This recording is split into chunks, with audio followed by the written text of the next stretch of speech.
The master of suspense, Alfred Hitchcock, is involved in a family plot. My word. What a grave insult. Please don't take it to heart. We have some live ones we'd like you to meet.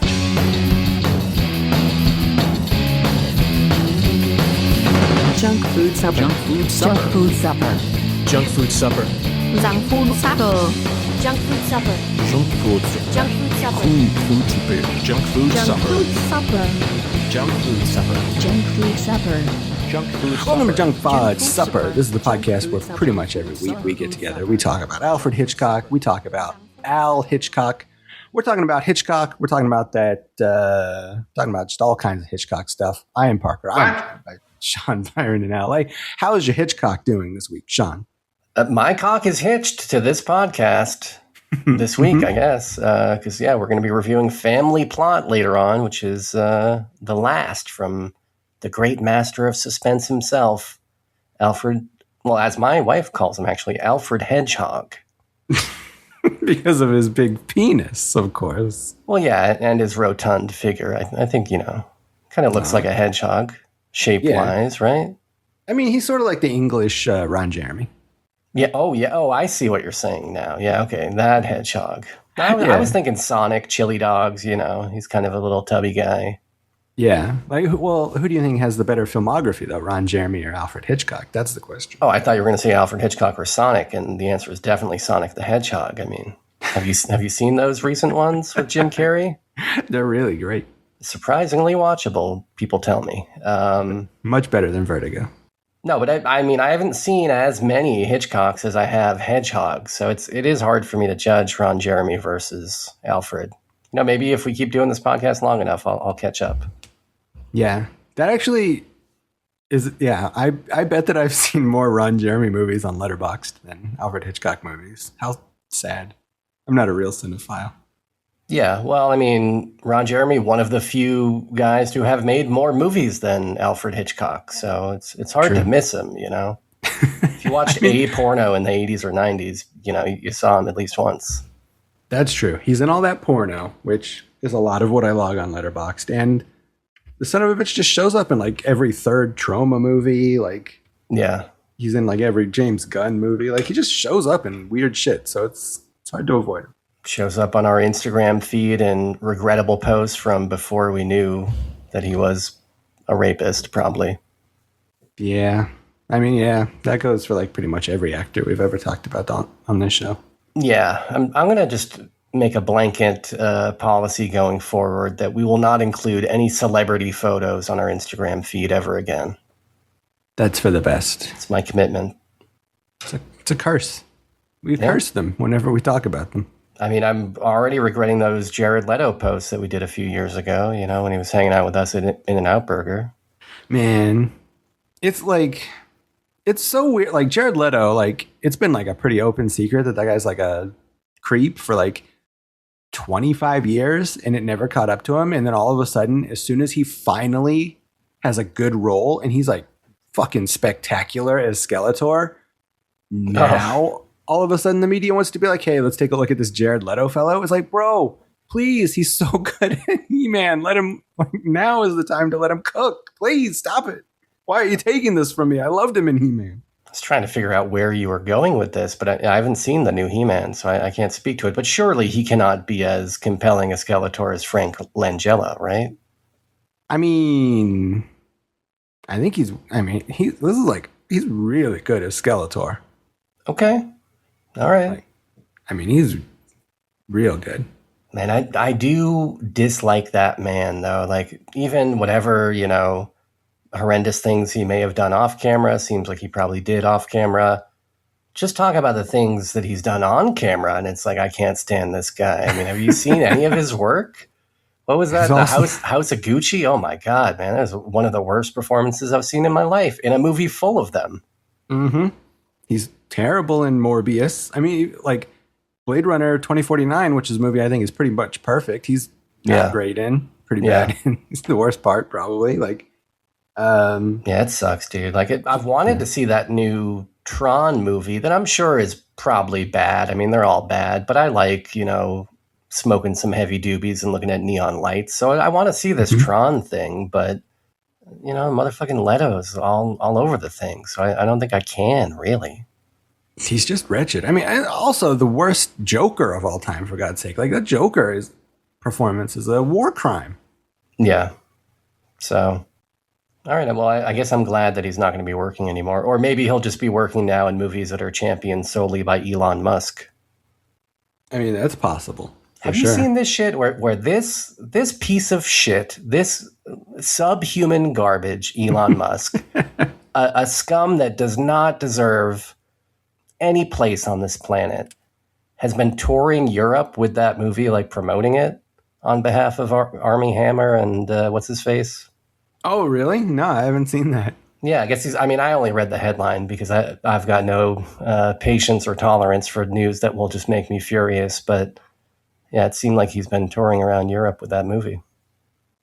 That is wild. Like, yeah, U-Bowl is like, he does these movies that are like real, like super like incel power fantasy movies. Like, so it's like no wonder that Elon Musk would gravitate towards these things. He's like such a fucking goober. Yeah. Yeah. Well, I'll probably have to watch that because I'm a completionist and I've seen a large amount of U-Bowl movies so that I can laugh at them. Well, I mean, you can break free of this, this issue that you've got, this compulsion. I mean, you would think that I could, but I have also seen like 35 Dustin Ferguson movies, so it's not that easy. All right, fair enough. Well, I've got something to report to you, which is I've seen some new movies this week. That's something that I never do, right? I'm always watching these old-ass movies from other countries and crap like this. Yeah, are you going to an actual Cinematheque? No, I mean, they weren't that new. I did stream all three of these, but they were, all three released within the past year. So that's progress, I think, right? Yeah, absolutely. You'll have a compelling top movies of 2026 list now. Yeah, well, maybe not, because I would term all three of these as a disappointment. Okay, never mind. So, well, you'll have a compelling bottom 5 of 2026 list. There you go. Yeah, might be some ties in the bottom 5 list. But let me just throw the titles at you and see if you saw any of these. And maybe you liked them, maybe you didn't. Finally got around to Nirvana, the band, the movie. See this? You know about this? I know a little bit about this, but I have not seen it. I don't really want to disparage this movie because it's a very small movie. It seems like it was probably made for not very much money by people who were passionate in making it. And I think I'm like the only person on the planet that doesn't love this thing. So this might just be a me issue, but I liked it okay. It's, it's these two Canadian comedians who had like a show in Canada or something. And I guess I can't really talk about it much until you've seen it, but I was a little bit underwhelmed, I'm sad to say. Okay. Yeah, I know it's like based on a TV show, and it's like that one guy from YouTube, I think. But yeah, I know that there's like some weird like climax to it where it's like, how did they do this? Like Borat-esque or something, but that's really all I know about it. Like I've stayed in the dark about this movie. Yeah, and I would recommend people see it so that they can have that conversation, and based on everybody else's experience, they'll probably love it. And once you see it, we'll talk more about it. What about Project Hail Mary, the Ryan Gosling space flick? I have actually not seen that either. I missed it in theaters, even though it was in theaters forever because it is like the biggest movie of the year. But my man Drew Goddard wrote it, the writer and director of Cabin in the Woods. So I feel like I'm a loser for not supporting him in the theater, but it didn't really need me, I guess. But yeah, I've not seen that. You didn't like this one? I didn't hate it, but I was very underwhelmed. It's just kind of goofy nonsense, and it's very repetitive, and I felt like 2.5 hours of ideas I'd already seen in other movies. I don't know. But I'm glad that people are still making big budget sci-fi movies. I thought after that Bong Joon-ho sci-fi movie failed last year, Mickey 13 or whatever, Mickey however many Mickeys, Yeah. Maybe that's a problem with the movie, is the title's not very memorable. I thought we wouldn't get these anymore, but I guess this is based on a... Is it based on a book that Drew Goddard, or is it just an original script that he wrote? It's based on a book. It's based on a book that's by the same dude who did that Martian book, that got turned into a Ridley Scott movie, also written by Drew Goddard. Okay. I think so. I guess it's not fully original, but still like fairly original sci-fi. Yeah, I think being based on a book is like, yeah, I think that counts as original. And I think the Mickey thing was also probably based on a book or whatever. But yeah, I don't know. It's, I guess, maybe worth a watch. Just don't get your hopes super high for something crazy original. I didn't think. And then No Other Choice, the Park Chan-wook drama, kind of class warfare drama, thriller, revenge movie from late last year. You know, the old boy guy. Oh, yeah. You see this thing? I've not seen this. I still haven't even seen Old Boy. Oh, is that right? Yeah, I've been waiting on you to pick it for the show. Which Park Chan-wooks have you seen?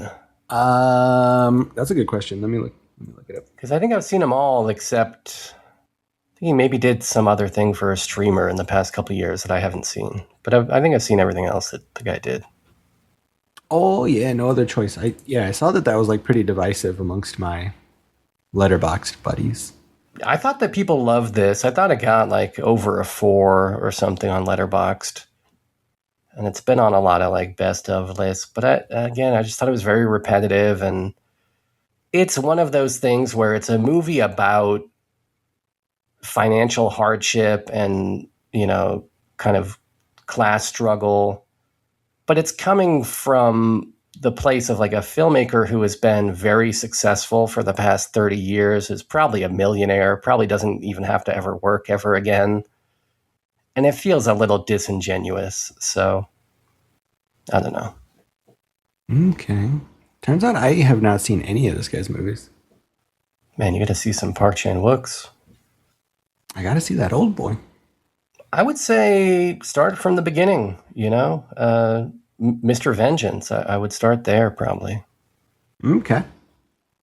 All right. I'll look into the subject.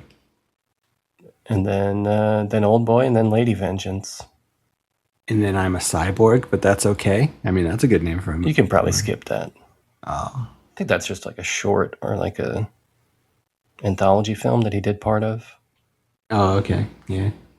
Well, then screw it. I'm not watching that crap. But those were my adventures in watching newfangled movies, and after that, I guess I'm going to go back to old stuff. You're just completely done with new movies now? Yeah, I think 3 in a row. 3 strikes, you're out, right? That's how it goes. Yeah. Yeah, I mean, that's a pretty good point. So you're not going to go see Spider-Man this weekend? I didn't know that was happening this weekend. Oh, yeah, we're getting a Spider-Man. We're getting Spider-Man. What, it's some kind of brand new day or something? I do believe that's the name of it. All right. You're a secret Spider-Man fan. All right.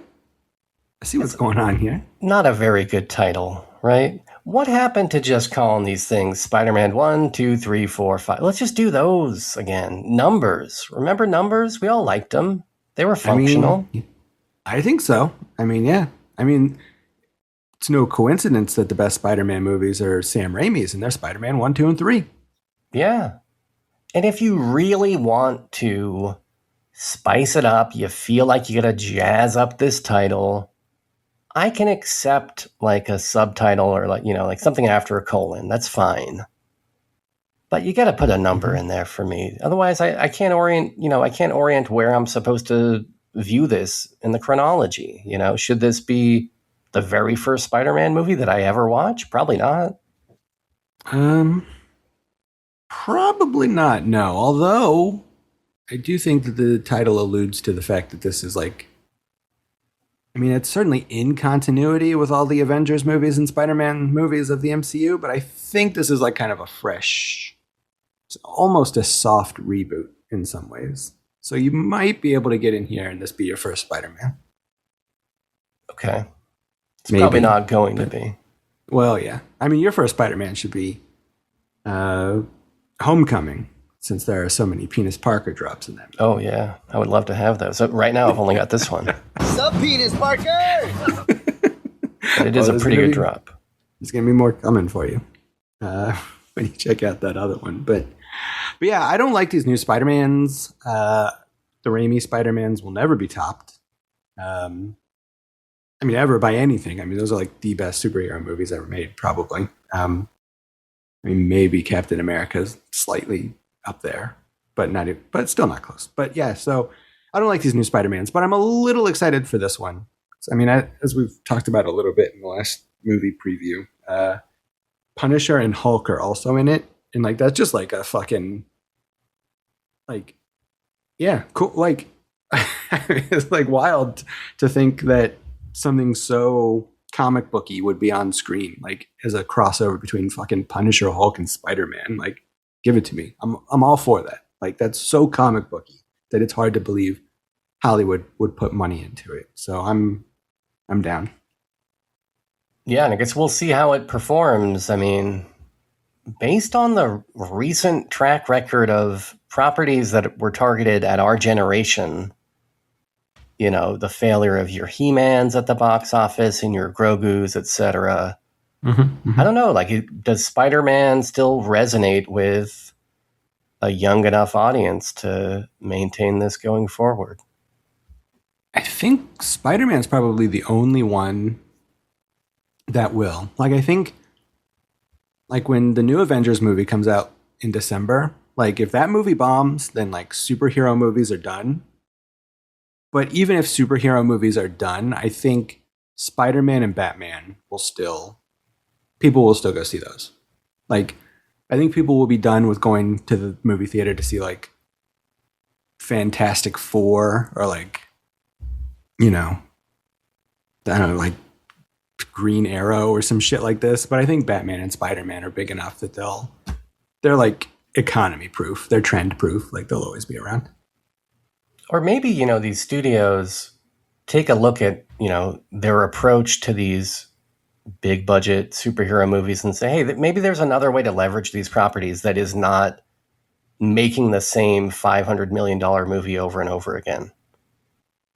You know, like, yeah, I loved Detective Pikachu because it was like, here's a weird swing utilizing this IP in a way that I never would have imagined. And it was perfect. It was like, oh, cool. You get all the cuteness of the Pokemon characters, but it's a real ass movie that doesn't have to try and be, you know, just exactly what the Pokemon games are or something like that.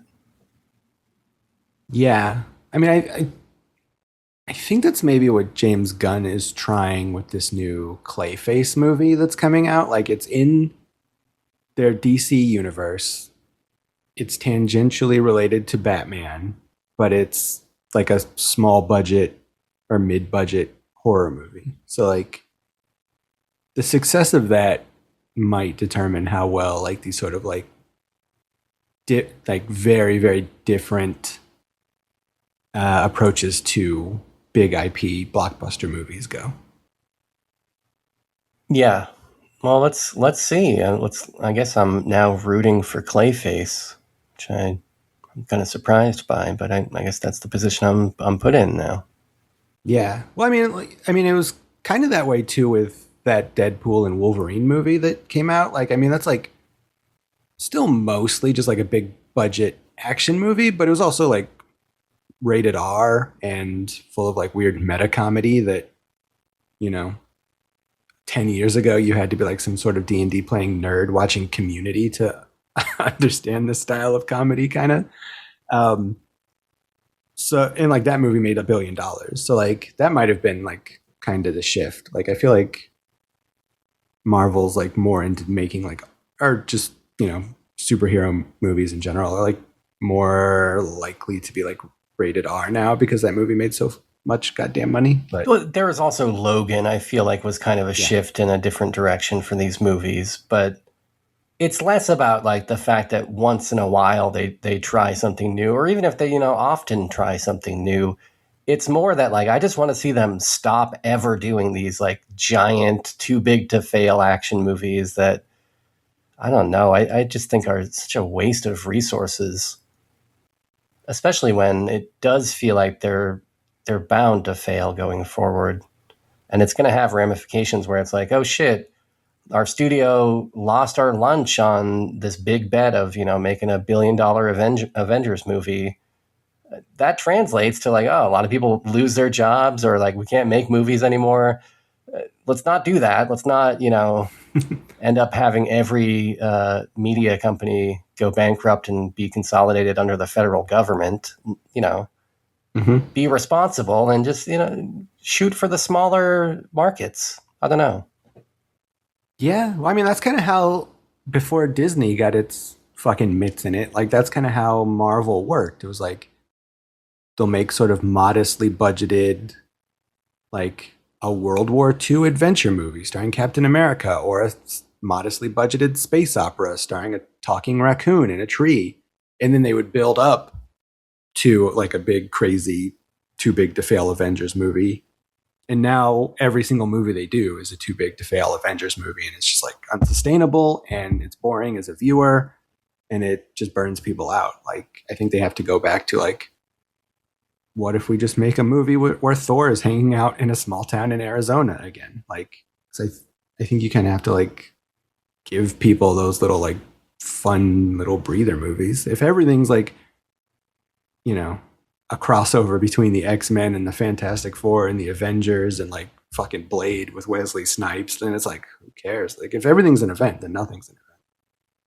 Yeah. I mean, and that's really 2026 in a nutshell. It's like everything feels like it's at like an untenable level of intensity, Yeah.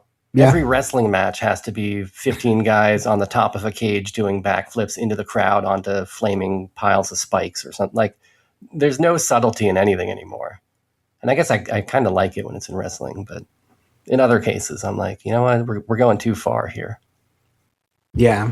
Well, I mean, even with wrestling, like, I mean, I love when people do not care if they live or die, but like, I've been going back through lately and like watching like old, I think I've talked about this, like watching like old Survivor series and stuff from like the 80s. And it's like, these are, out of shape, roided up dudes like Hulk Hogan and Brutus Beefcake just doing like punches and kicks and like maybe a body slam. But, when you get to that body slam, it's like intense, it's like they know how to like do the little, like they tell stories. Like, I didn't have to watch like 8 weeks of Raw leading up to the Survivor series to know what was happening. Like, they're just like telling a story in the ring. And like, I just feel like you don't get that with wrestling anymore. Like, it's the difference between a Hitchcock psycho shower scene and a Beelzebub titty gore fest. You know what I mean? Absolutely. But that's the hell that we live in these days. Have you seen anything, though, of note in the past week? I have seen some stuff. I don't think I talked about this last week, but maybe I did. I went to go see the end of Evangelion. Well, we talked about it last week in terms of you fucking up the schedule. Because, yeah, we rescheduled the podcast. I took, great pains in my life to do so. And then it was not even the right evening. Oh, yeah, that's true. That's right. We did talk about that part of it. But I actually did get to see the movie. Finally. You've finally seen the end of Evangelion, a series that was on, 25 years ago or so, and you watched, maybe even, I guess, longer, maybe 30 years ago, and you watched all of it, and now you've finally seen the end. Finally got to the end after all these years. Well, I hope Shinji is okay. He's not. He is not okay. Well, but I hope that he's at least calm, right? He's doing, mentally he's fine, even if maybe the circumstances are poor. Yeah, I mean, that could be. But yeah, it was, I mean, that movie gets like so weird and surreal at the end, and seeing it in a theater with like other humans was a wild experience. I mean, especially because that movie's like kind of like a criticism of the fans of Evangelion in a lot of ways. So like, it was fun to be getting roasted like with other fans of Evangelion while watching it. Is it that, or it's just his reaction towards deadlines, and the frustration of having to produce under a deadline or whatever? It seems like that was his big thing, right? I mean, that's a lot of it, but there's also like, this idea in the movie that like, I mean, like there's like a big long part like during, spoiler alert, kind of the end of the world where like it turns into live action and it's just shots of like people in a theater. Like, I don't know. It's like I think it's like I don't know. It feels like a criticism. Like I think I was reading that it's like a criticism, or at least parts of this movie are like a criticism of the way that people gave the filmmakers shit for not meeting those deadlines. Like that people were just like, oh, fuck this show. If you're not meeting deadlines and not putting time into the animation, then, you know, you can go to hell. Like sort of like that early message board culture. And so this movie was just like this. Yeah. Like the ending of this movie's like, the point of view is like basically like go outside and touch grass. Like that's kind of how the movie ends. So like I feel like it's kind of a criticism of the people who like or don't like Evangelion, I guess. Yeah, sort of a throw away your books, rally in the streets kind of message, I guess. Yeah, like we're just trying to give you art, and if you don't like it, you know, go kick rocks at the end of the world. I've seen that thing, the end of Evangelion, I think 3 times now, and most recently, not that long ago, probably about 2 years ago.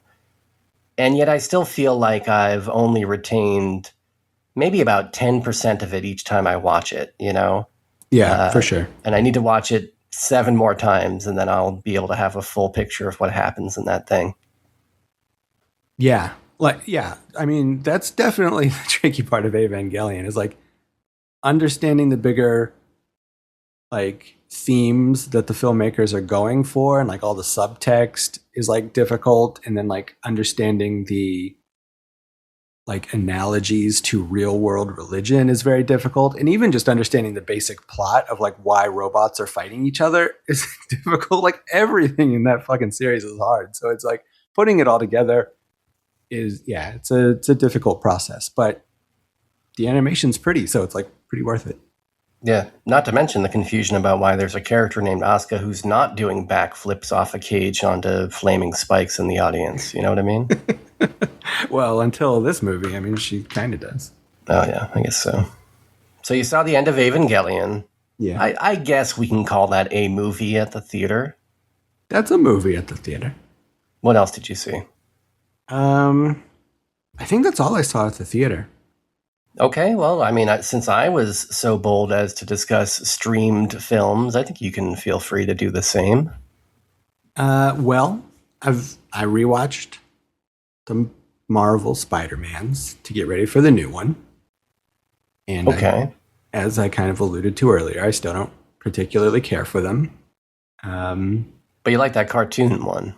Or cartoon ones are good. Yeah, them, especially right? the first one. Yeah. I'm kind of mad at the second one because it has like a to be continued ending, and it was they were supposed to do a third one like a year after, and then just didn't. Well, speaking of deadlines, yeah, I think that was a case of like these filmmakers might have, you know, expired had we pushed them to meet their deadlines.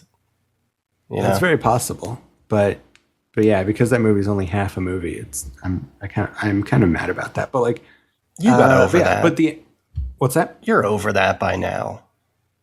Well, I mean, not really. Okay. It's like, I don't know. Hold a grudge. It's like, it's not even like, I was getting into a fight with somebody about this on like Letterboxd when that movie came out, but it's like, it's not even like it's like you used to, in the olden days, if you had a cliffhanger in a movie, which was rare, but like, like Back to the Future, like 2 to 3 or 1 to 2 or whatever. It's like they tell a complete story, and then they have the cliffhanger where it's like, okay, here's the next adventure. But if it never happens, you still had a complete movie. And Spider-Verse 2 isn't like that. Like, it's like, it just ends halfway. And it's like, well, okay, what do I do with that?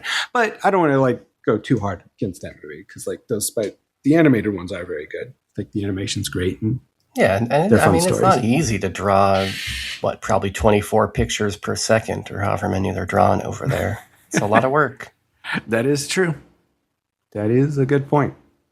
Well, given that the new Spider-Man is coming out this weekend, let me ask you, would you be willing to make a prediction with absolutely no stakes attached. In fact, we'll probably forget that we even made this prediction.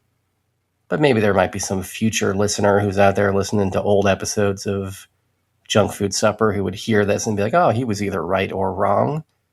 What do you think is going to make more, the Spider-Man movie or this Avengers movie? I think it's going to be Spider-Man. Okay, I think you're right.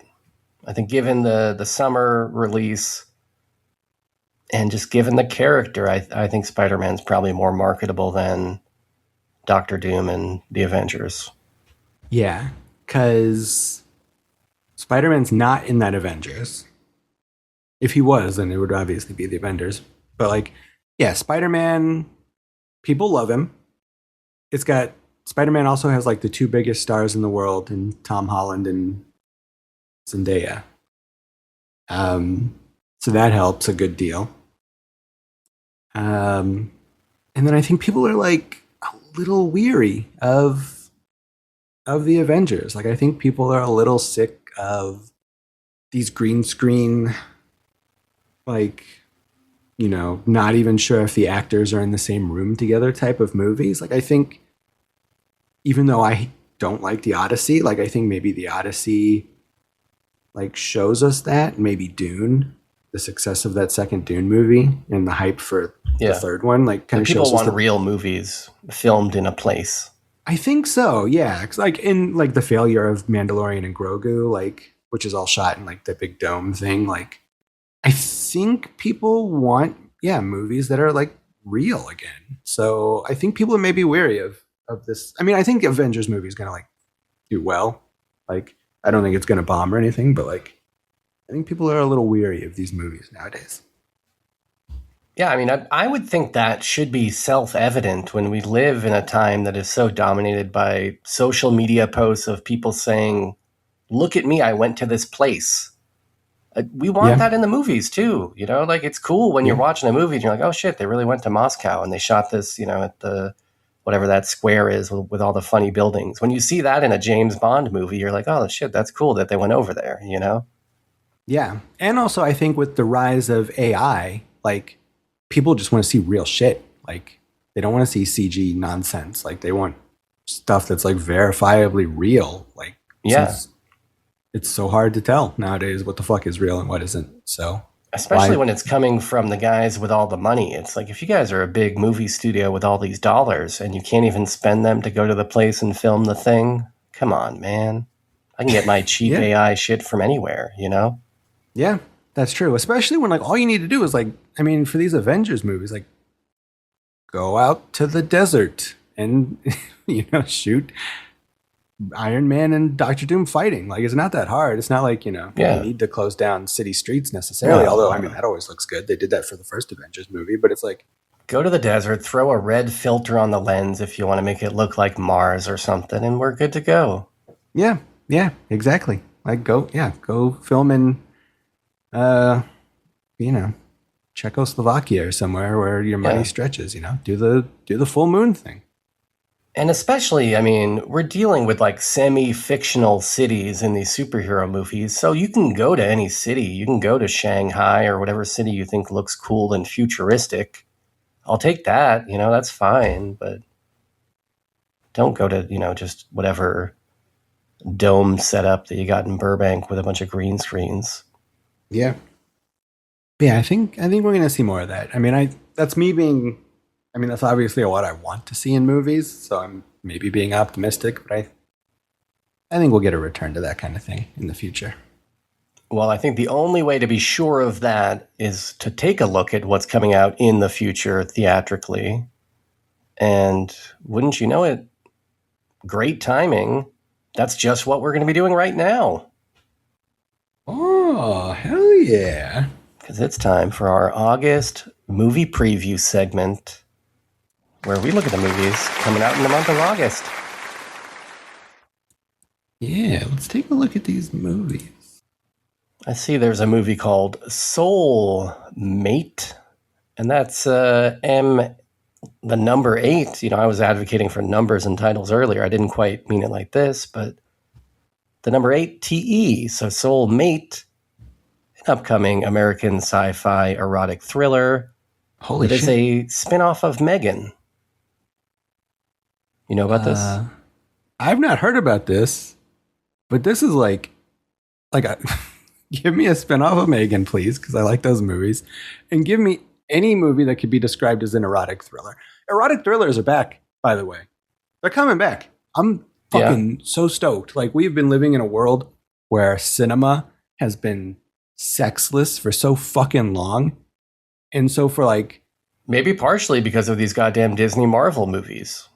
There is absolutely no sex or like romance or tension of any kind in any of these fucking movies. There's hardly any titties or butt cheeks. Also that.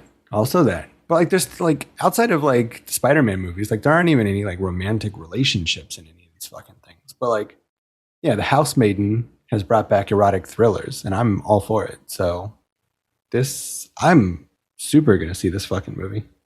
The plot follows a man who buys an android to cope with the death of his wife. Presumably it doesn't go so well based on the description of this as a thriller. I've never seen any of these. This one stars Lily Sullivan as the android and David Risdall as the grieving engineer. Yeah, I wonder what the connection is to Megan. I mean, if it's just gonna be like a dropped line, like it's the same company or whatever, or if there's like actual... Yeah, I would guess it's the same company that makes the Megan doll made this one. Yeah, I doubt that there'll be like too strong of a connection, but yeah, I think the Megan movies are fun. So, I mean, any movie where a robot goes crazy and is sexy, it's probably a pretty fun movie. All right. You like Lily Sullivan? She was in Evil Dead Rise.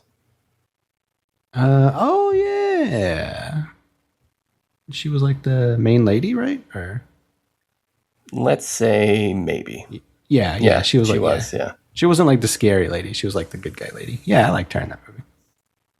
All right. Speaking of sexy movies, One Night Only is coming out. Oh yeah, I saw this. Kind of like a sexy purge.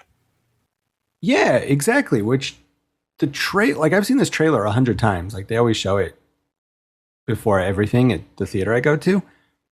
And you don't really get the purge aspect of it in that first trailer, but I think the new trailer does give that part away. I thought it would just look like a silly romantic comedy, and I was like kind of into it because it's got like the dude from Challengers, I think. I think he's in Challengers, and Maya Hawke, who I like. But then, yeah, like it's like a secret sci-fi movie where people are only allowed to have sex one day a year. And it's like, that's such a high concept thing for a romantic comedy that I'm in. I got to see this. Yeah, and I see there's a place in the cast for not only LeVar Burton, who I'm a fan of, but Molly Ringwald, who I haven't seen do much in a while, but I always really loved. So good to see her working again. Yeah. Also, I'm wrong. This guy was not in Challengers. Oh, well then just let's delete the entire episode then. Yeah, well, fuck that guy. Julia Fox from Uncut Gems is in there. And Radio Man. Are you excited about Radio Man's cameo? I mean, of course. You know about this guy? No, I don't know anything about Radio Man. He's got his own Wikipedia page, which is more than I can say for you or I. So I think that's impressive. Yeah. Radio Man, born 1950, is an American background actor known for making over 300 appearances as an extra. Shit. He's known for wearing a radio around his neck. In real life or in every movie he's in? I think in the movies, which you would think would stand out and kind of be distracting, but maybe he only cameos in roles where that's appropriate. You know, he's like a traffic cop, maybe. Yeah. They don't say what kind of radio. I mean, it could be like a walkie-talkie. I guess it could be like a boombox. I was thinking it was like a two-way radio, but yeah, maybe it is like just like a Sony Walkman with the radio function on it. Yeah, this dude's got a pretty good filmography too. He's in some Spider-Mans. Spider-Man 1, Spider-Man 3. And The Amazing Spider-Man Part 2. Totally different Spider-Man continuity. I wonder, is he the only character that, because he plays himself, it says himself as the character for both of these. Is he the only character that's present in both versions of the Spider-Man universe? Probably, yeah. I like that he gets credited as himself in the majority of these roles. That's smart. Like, if you call yourself Radio Man, which could, be a conceivable name for a character that doesn't speak in the background of a scene, if he's got a radio, probably the script supervisor or whoever's job it is to write down that credit would be like, oh yeah, Radio Man. Then before you know it, you're a legend. They're making documentaries about you in the year 2012. It's premiering at Toronto's Hot Docs Documentary Film Festival. So, Radio Man, back in cinemas. This might get me out, honestly. I might go see One Night Only just for Radio Man. Just to see if you can find him. Yeah, dude, it's kind of like the Hitchcock cameo. You got to keep your eyes fully peeled for the entire runtime. Yeah.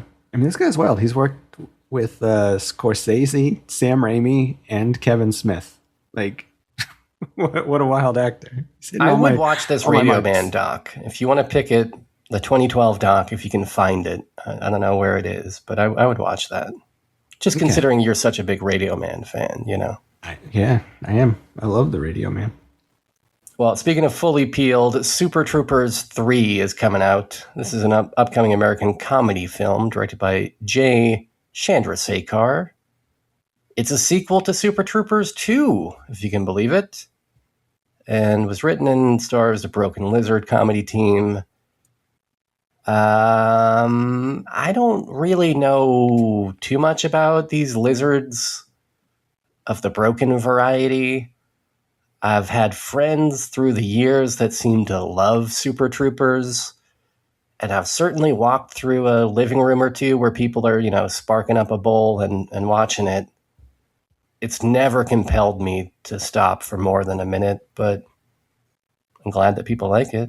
You like that, Super Troopers, or what else did they do? They did Club Dread. Yeah. They did Beer Fest and something about some restaurant. I actually don't really like Super Troopers, which is something that gets me in trouble with a lot of people. Yeah, it's very well loved. Yeah, it's very, very, very beloved. But I do really like Club Dread, which is like a slasher parody. I think that movie rules. I've actually never seen it. Maybe I should. It's pretty fun. I mean, it's like real silly comedy. Like, you're either going to like be into it immediately or not at all kind of a thing, but it's like very silly and over the top and like goofball stuff. But I think it's very fun. And yeah, I like Jay Chandrasekhar though. Like, he directed a bunch of episodes of Community, which is a very good show. He's actually going to be in Fresno at a minor league baseball game. Oh, you should go see him. I actually am thinking about it. I was thinking about seeing if I could interview him for work. What, is he throwing out a pitch or something? I think so. I think he's like throwing out a pitch and like just like giving away Super Troopers posters and stuff, like just hyping up the new movie, basically. He's not from Fresno or something, right? Like, why would he be in Fresno? I don't think he is. I mean, it's probably just like they agreed to pay him a couple $1,000s to come out and he gets to hype up the movie kind of a thing. No, I mean, I understand why Warren G was at my minor league baseball game the other week because dude owns the team, but yeah. I mean, they do weird stuff like this. Like, they do weird promotions. Corey Feldman actually performed at one many years ago and I didn't go. But like, yeah, they do weird promotional things from time to time. But I mean, he's, everybody knows Super Troopers. I think he's famous enough of a guy to... Dude, he's going to be in Visalia. Is it Visalia rather than Fresno? I thought it was Fresno. No, at the Visalia Rawhides baseball stadium. Oh, that'll make it even easier for me to talk to him for work since that's my town. I think it might be on WWE. No, that's a different event. You guys are having a WWE night? Yeah, they're also having WWE night.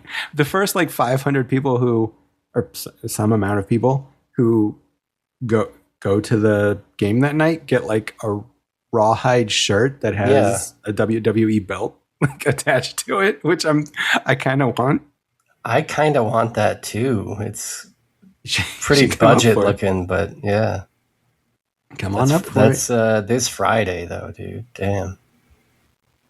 Yeah, so for on August 22nd for J. Chandrasekhar night, you get the VIP package, which is $50. You get a pregame meet and greet and an exclusive J. Chandrasekhar bobblehead. Like, that's so silly. Like, I mean, if it's like, exclusive to that event, that's going to be a pretty low production run. You know, they're not making a lot of those. You might be able to make some money off this guy. That's probably true. I mean, have you seen those friggin' One Piece cards that they were giving away at Dodger Stadium a couple weeks ago, or selling for like $500 a pop or something ridiculous on eBay? That is wild. I didn't know. And they gave away like 50,000 of them. So I don't even know how the economics of this works.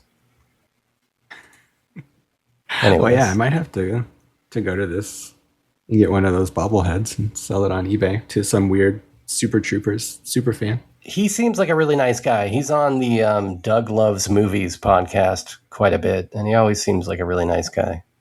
Yeah, I mean, he's also in one of the best things Jackass ever did. He's the taxi driver that attacks Danger Aaron during like the terrorist thing, you know, like when they... Oh, yeah. when they glued all their pubes to Danger Aaron's face. Like, he's that guy. Oh, I didn't even realize that. Yeah. That's funny, dude.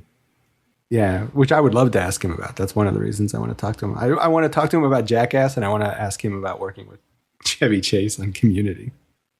I gotta say, man, not ever talk about Super Troopers. Visalia looks like they're doing some cool stuff at their stadium. Yeah, I've been wanting to go. I want to go before the season's up. I just haven't. It's been so fucking hot, but I should probably do that since the season's over in like a month. But Friday night tickets, if you want to sit in the grass, which I probably do, $14. Not bad at all. Not bad. Well, if you want to come up and see a bowl game, let me know. I don't know if my car could survive the drive up to the Central Valley in the summer. Well, you can take a plane. I'll pick you up at the airport. Okay. All right, what else is coming out, whether or not it has Radio Man in it? Let's see. We've got this Teenage Sex and Death at Camp Miasma. No Radio Man. Is Radio Man in this? No, he's not in it. He's not in this. This is a movie that you're going to want to see. It's got your girlfriend, Sarah Sherman, my worst enemy. Oh, yeah, I know her. My slimy pussy is full of bones and animals. I don't know how she got my voice so correct from not having met me, but this movie I'm excited for. It's directed by Jane Schoenbrunn, I think is how you pronounce that. The director of that movie. I Saw the TV Glow, which is a movie I want you to see at some point. So maybe we'll have to do that soon. But in this movie, a queer filmmaker is hired to direct a new installment of a long-running slasher franchise known as Camp Miasma. The director becomes fixated on the prospect of casting a reclusive actress who played the final girl in the original movie. Blah, blah, blah. This is really interesting because it's like we've been so deprived of Jason movies like in the last 20 years that we got that one movie where that's essentially just a Friday the 13th movie, but like you follow behind the guy the whole time. I forget the name of it now, but even though I like it. In a Violent Nature, I think it was, right? Yes, Something In a like that. Violent Nature. Yeah, that's the one. And then we're getting this movie, which also seems to take very heavily from the Friday the 13th iconography, and also Sleepaway Camp. So yeah, I don't know. I'm excited for it. I haven't seen the trailer for this yet, but I'm not like super in love with I Saw the TV Glow, but I think it's a vastly interesting movie. So I'm interested in this director. What do you think about this? I think it's pretty impressive that Radio Man already has 5 credits this year. The guy was in The Devil Wears Prada 2. He was in The Punisher, One Last Kill. He was in a TV series called I Will Find You. It's in a movie called Little Brother. And also, Radio Man played Radio Man in Disclosure Day. That's huge. Oh, yeah. You know what he's currently filming right now? What's that? A TV series entitled The Real Radio Man. Okay, all right. So look forward to that. I think I will.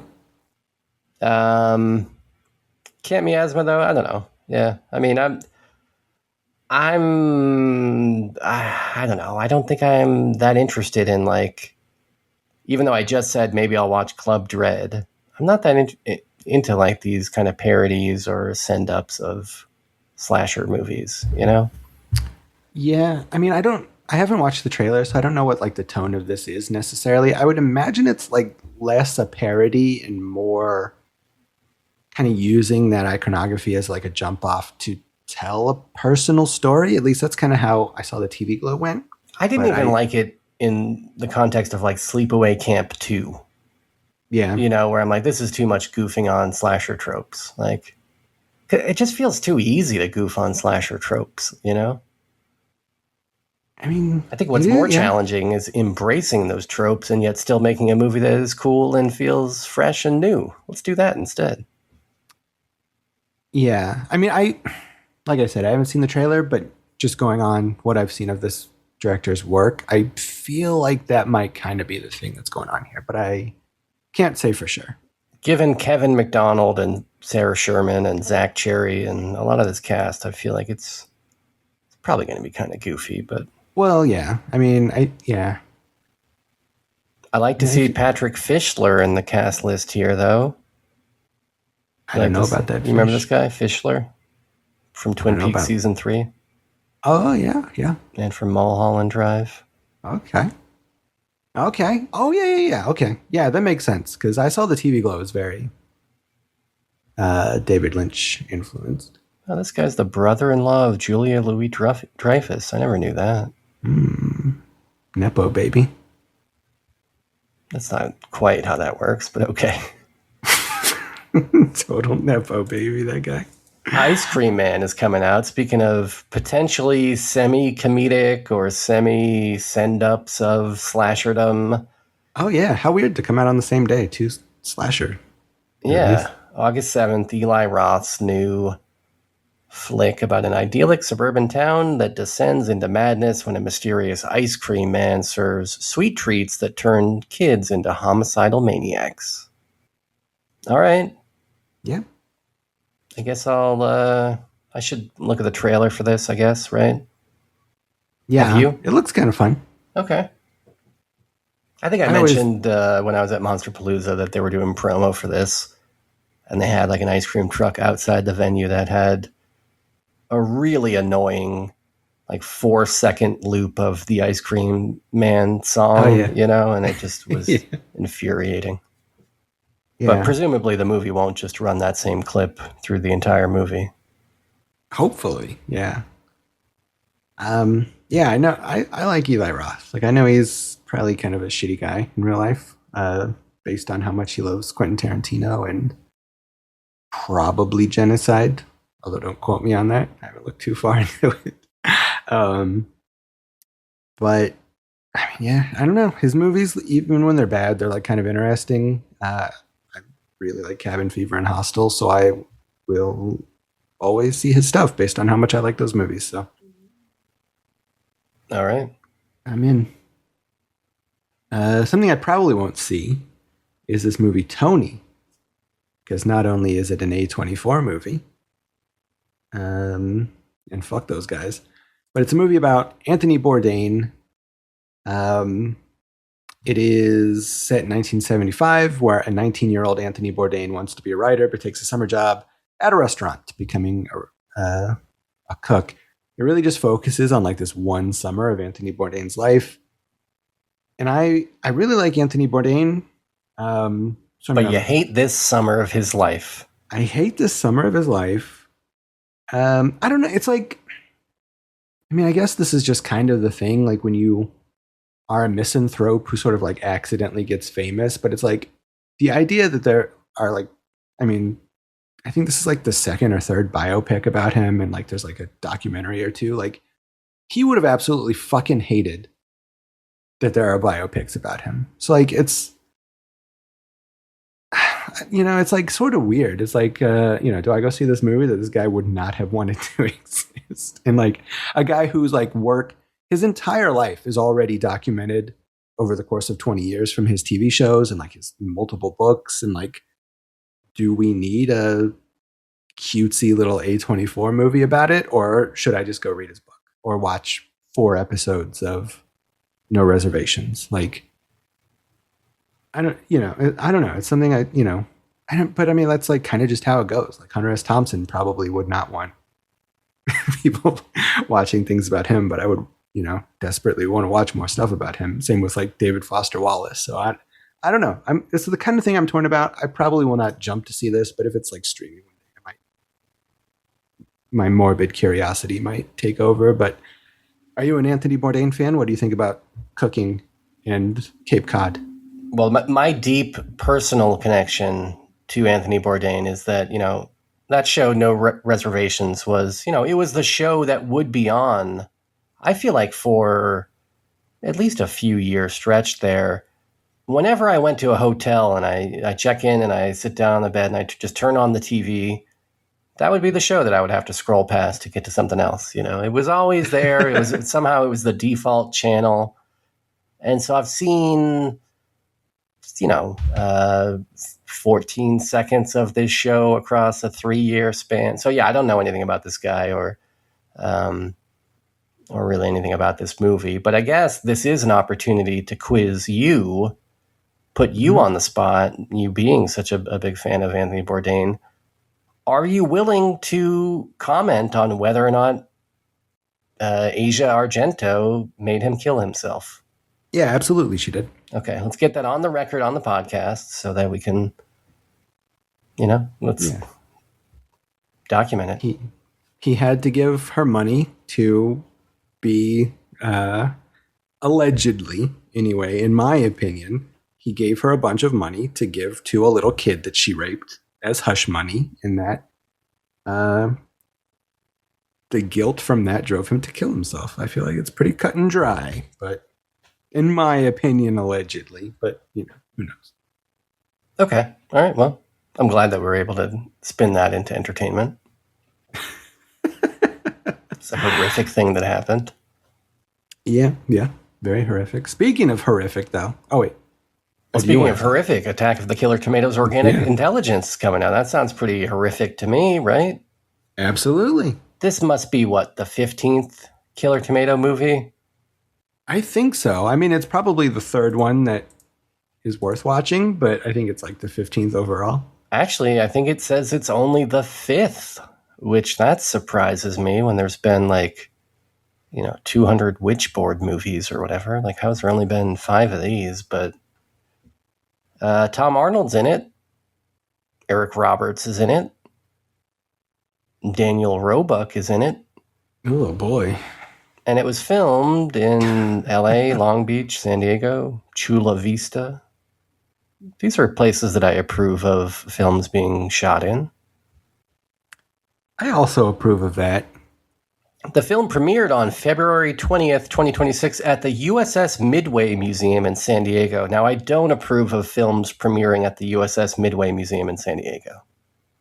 Is that like a military museum? I would imagine it's for a submarine or something, right? Or no, I guess, it's like a aircraft carrier. How weird. Is this the one that they shot the Cher music video on? Turn Back Time. You remember that when she's shaking her ass around? I do remember that. All those servicemen had to, turn their eyes away from her floppy butt. Never has there been such a disparity between the amount of ass being shown by a costume and the amount of ass the person actually possesses. It's like, you couldn't have done 2 squats before this video shoot, Cher. Come on, man. And I know it was a different time, but yeah. I mean, we didn't really have great butts back then, but still, we had better than that. I mean, you could have got a stunt double or something. I don't know. Yeah, maybe just put on some goddamn trousers, Cher. Yeah, show a little respect. Anyways, I liked that first Killer Tomato, and I liked there was a later one with George Clooney, right? Is that the second one, maybe? That's the second one. And I don't think I've seen beyond that. But in the abstract, I have a lot of fondness for these Killer Tomatoes. I think they're good ambassadors for cult cinema, and I think they represent the first one's pre-trauma, even, right? I believe. Well, pre-trauma, like the way we know it. I think trauma was around, but maybe they were just doing Stuck on You and stuff like that. But to me, that feels like kind of like the pre-trauma 70s cult icon is, things like Kentucky Fried Movie and Killer Tomatoes and stuff like that. Yeah, for sure. And then also, much like trauma stuff, was reinvented into a children's cartoon somehow. Oh, yeah. Who knows if this will be any good? Probably not, considering it debuted at a goddamn aircraft carrier. Yeah. I'm gonna go ahead and assume that a movie that has Tom Arnold, David Koechner, Daniel Roebuck, and Eric Roberts in it is probably dog shit. I mean, that's like the four horsemen of just awful, awful shit. But so yeah, probably not great. But yeah, I mean, wait a minute. It was previously announced by JoBlo.com and Ask a Ninja creators. It was previously announced by Joe Blow that Ask a Ninja creators were making the reboot, and that filmmaker Dustin Ferguson was attached to the project. We dodged a bullet here. I'm going to see this just to support movies that aren't made by Dustin Ferguson. Oh, wow. I didn't know that it nearly turned into a Dustin Ferguson production. That would have been horrendous. Lord in heaven. This son of a bitch. Oh, but I see here it still was ghost directed by Beelzebub. I'll take a Beelzebub movie over Dustin Ferguson. Well, go ahead. I just want to let you know, one of Dustin Ferguson's last movies is called Sharks in the Hood. So, all right, there's that. Is it do they live up to the title there? Is that a deceptive title? Do we actually see sharks in an inner city neighborhood? I mean, I imagine that we probably see flash animated sharks in front of a green screen still of a inner city neighborhood. Or is it just that like one of the gangs, their name of the gang is the Sharks? Oh yeah, that could be. And they fight the Crips or whatever. Which that would be a pretty good fight, the Sharks versus the Crips. I got my money on the Sharks, to be honest. I think, yeah, I would agree with that.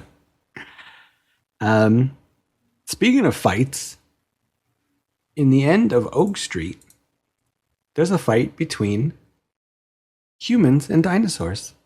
After a mysterious cosmic event uproots Oak Street from suburbia and transports an entire neighborhood to a location with prehistoric creatures, a family has to stick together to survive.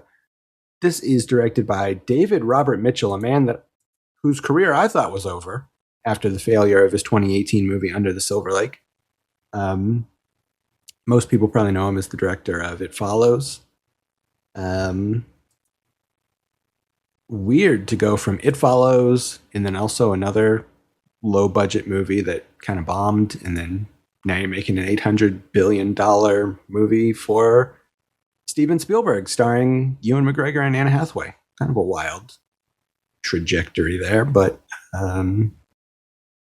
not Steven Spielberg. I guess it's J.J. Abrams is producing this one, but same fucking difference. I don't know. I'll see any movie with dinosaurs in it, basically. I'm in on this. What do you think about this? Yeah, I feel like not since Colin Trevorrow landed the Jurassic World movie has there been such a surprising pick for a director of a dino feature, right? That guy went from like a small time travel comedy with Aubrey Plaza to a multi-billion-dollar movie. Yeah, it's weird how some of those like indie guys are just like, what's the name of the guy? The guy who did like The Guest and You're Next. Like he was just doing these really low budget sort of genre movies. And then it's like, oh, now he's doing King Kong versus Godzilla. And it's like, how are these guys getting these fucking jobs?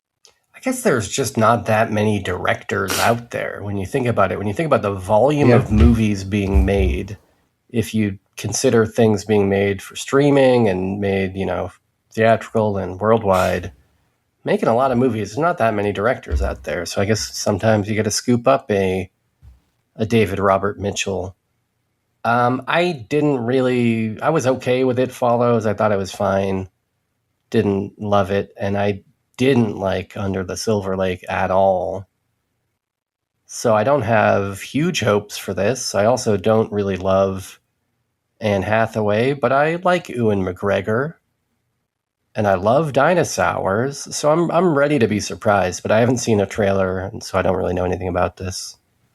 You have seen the trailer or no? I have seen the trailer. Does it look fun, or because that's a weird premise? Does it look like they're gonna, I don't know, deliver some fun with this premise? Yeah, it looks kind of weird. It's sort of like campy. It's sort of like just dinosaurs attack. Like it's just dinosaurs running amok through the suburbs. Like it also takes place in the 70s, I think. So like, you have a lot of 70s or 80s cars and like fashions and stuff, which kind of lends to it. Like, yeah, it's just like dinosaurs eating people in the suburbs. Like that's like such a fun idea. So yeah, it looks all right. Looks all right. All right. Also coming out is The Wrong Girls on August 14th. It's an upcoming American stoner comedy movie. Written and directed by Dylan Meyer in her directorial debut, starring Kristen Stewart, Aaliyah Shawkat, Lakeith Stanfield, Tony Hale, Zach Fox, Seth Rogen, Kumail Nanjiani, Kate McKinnon, and Gina Davis. Good cast. I really like a lot of these actors, especially Kristen Stewart, Aaliyah Shawkat, and Gina Davis, but I don't really know much about this director, Dylan Meyer. What did she do? She did, as a writer, she wrote XOXO and Moxie, neither of which I've seen. But I like the fact that there's a woman writing and directing a stoner comedy. I feel like that's not usually the case. And given this poster, this kind of looks like an old school Troma movie from the 80s, to be honest with you. Yeah, this is a good poster. So I'm into what I'm seeing just based on the poster and the premise. Two codependent best friends living paycheck to paycheck and bong rip to bong rip get caught in a case of mistaken identity that throws their lives into chaos. Could be kind of like a Dude, Where's My Car type thing, it sounds like, maybe. Yeah. Are you into this? I think so. Good poster. Fun cast. Seth Rogen and Kumail Nanjiani are playing cats. Like, that's funny to me. Kristen Stewart's bad in everything, I think, though, for the most part. So that might be a hurdle here. You didn't like Personal Shopper? I have not seen Personal Shopper. Dude, what are you doing with your life if you're not watching Personal Shopper every day? I've got one movie in my Apple TV collection, like under your purchases tab. I've only purchased one movie on Apple TV. It's Personal Shopper, man. Is it the Steve Martin movie? No. Oh. Well, I don't know about that. But, she was good in Love Lies Bleeding. So I guess that's one. But, I don't know. Yeah, the rest of this seems fine. I'll check this out for sure. All right. But will you be checking out Nimrods? This is a movie that is based on Green Day's limited success as a band before the release of their breakout album Dookie. In the film, three teenagers travel to Los Angeles under false pretenses that their band is opening for Green Day on New Year's Eve. That is such a weird way to write the premise. I'm not going to blame you for this because you're just reading what was written by some Nimrod at Wikipedia, but the fact that the premise section starts with that sentence, Nimrods is based on Green Day's limited success as a band before the release of their breakout album Dookie. Very weird, right? Yeah. I think think I would just strike that sentence from the premise section. I don't think you really need that.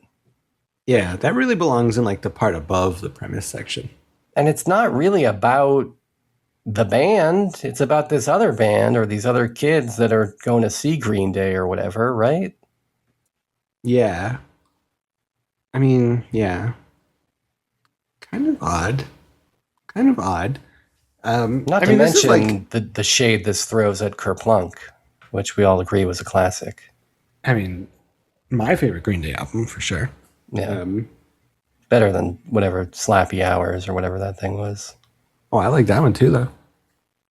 Yeah, but it's no Kerplunk. Well, true.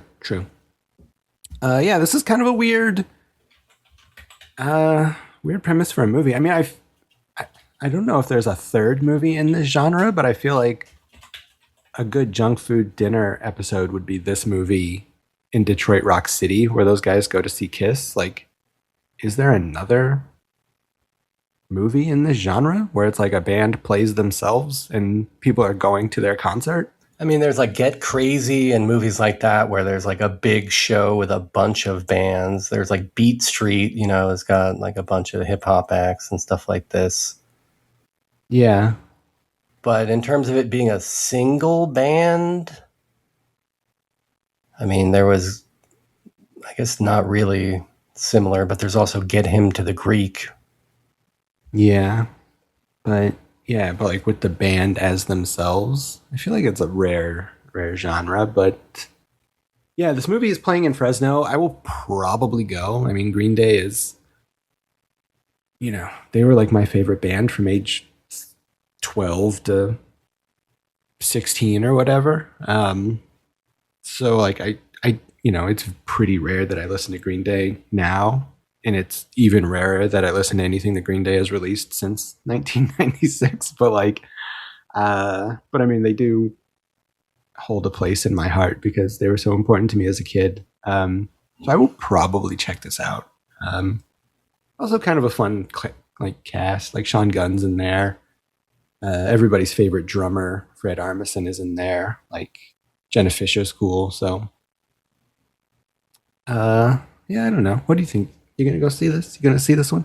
No, I will not see this. I don't really care about Green Day at all. I mean, I had friends who lived their life revolved around Green Day circa 1995, but I was just kind of a casual observer. I mean, I liked those albums, okay, but I haven't really listened to them at all since then. But I'm glad for all their success. Man, it's pretty crazy to think about the amount of success that band has had, right? Between that big Broadway play and, I feel like they've probably played for Super Bowl audiences during a halftime presentation, I'm guessing. Just a massive band that came out of nowhere. Yeah. And also like a band that like was famous multiple times. Like, I mean, being my age, we probably think of Dookie as like being Green Day, but like kids younger than us, like American Idiot was their Dookie. So like, that's kind of rare for a band to be, to have like that big album across multiple generations, I guess. But like, yeah, it is pretty wild that a cutesy little punk rock band from the Bay Area is like the biggest band on earth. Yeah. And even after all these years, these boys have not adopted grown-up adult names. This drummer still calling himself Trey Cool. Well, you got a problem with Michael Dern? That's a grown man's name. That's fine. But let's get these other two guys proper names. I agree. Well, speaking of proper names, Insidious: Out of the Further. That's a proper shitty title if I've ever heard of one, right? Out of the Further. What the fuck? It's not easy to say, not easy to understand, not easy to remember. It serves as the sequel to Insidious: The Red Door. Not a great title either, but better than Out of the Further. Jesus Christ. This is the 6th Insidious movie. I never seen any of these. I don't even know why I'm talking about it, but it's got Lin Shaye reprising her role from the previous movies, and we all love Lin Shaye. New Line Cinema's queen in a lot of ways. Still doing it at age 82. Lin Shaye is still out there. I love to see it, but I probably won't see this movie. Did you see any of these? You like these? Tell me about the Insidious movies. I have seen, I think, all of them. I think like the first one's like a fine little like ghost movie, and then one of them gets really weird. It's like part 2 or 3. Like it becomes like a time travel movie about ghosts, which is like just so fucking weird and fun. That like I kind of like that one, but then I think there's like 2 or 3 shitty ones after that, so I'm not like super interested anymore. But yeah, like it had its moment. The first one and the weird one are fun. Were you disappointed that the 2025 planned live show Insidious: The Further You Fear was canceled before it could be undertaken? Yes. I didn't know anything about it, but I'm upset now. An 80-stop tour planned for this live show, and it was canceled shortly before it was to take the road. I wonder why. I don't know. Strange. Yeah. Speaking of strange, we got this movie called It Ends. Oh, so this is like the final installment in the Pennywise saga? You would hope so. Oh, maybe it's a follow-up to It Follows.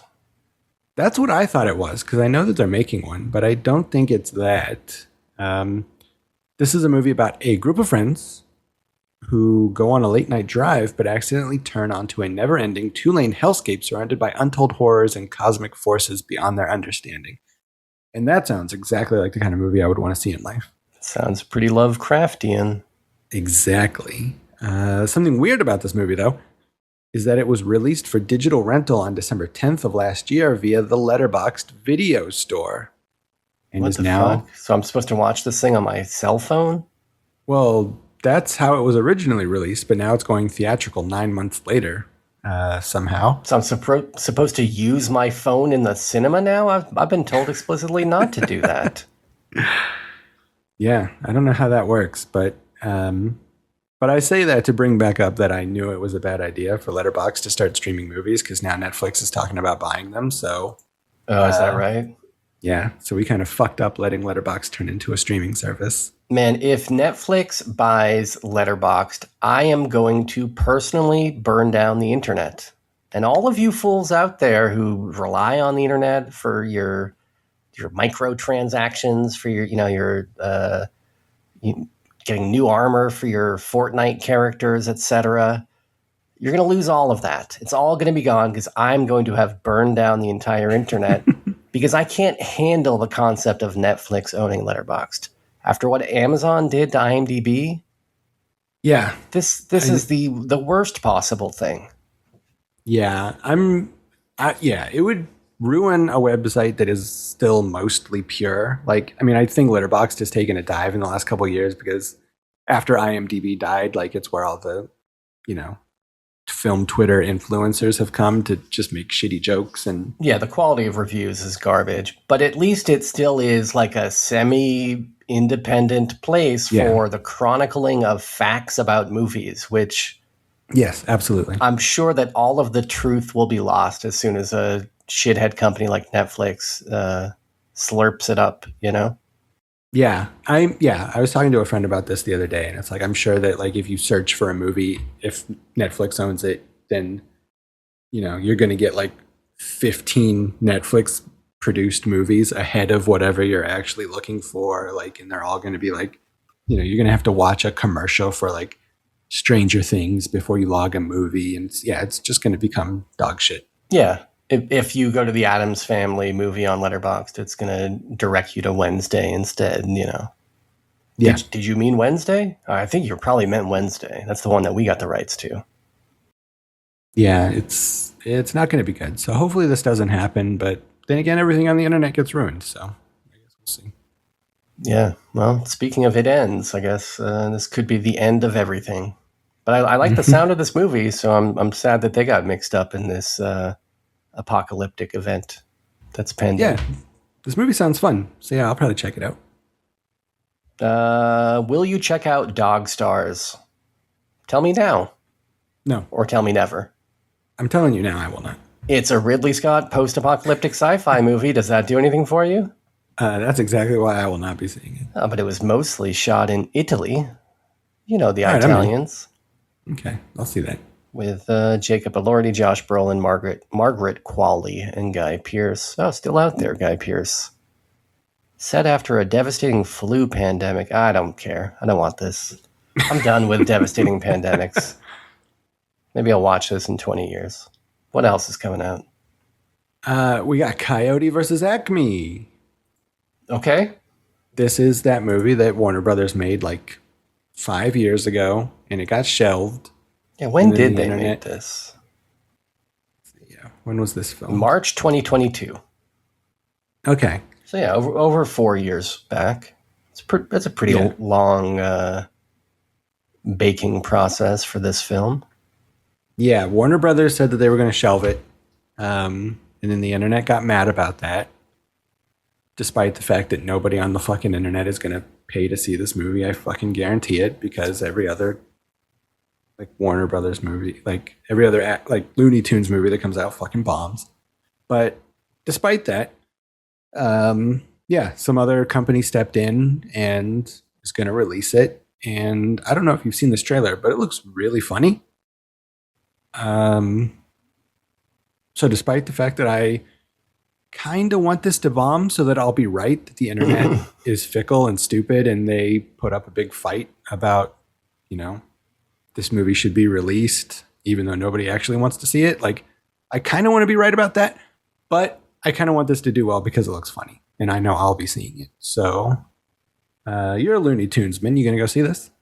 I might. And I mean, independent of this movie or whatever the quality, even if this was a terrible movie, I think the internet is right taking the stance of, if you made a movie, if you shot a movie, you spent hundreds of millions of bucks already, all these people put all their sweat and tears into it, put out the movie. Even if you just decide to put it on your fucking streaming service or something, like, put out the movie. So I'm very glad that it is finally getting a release.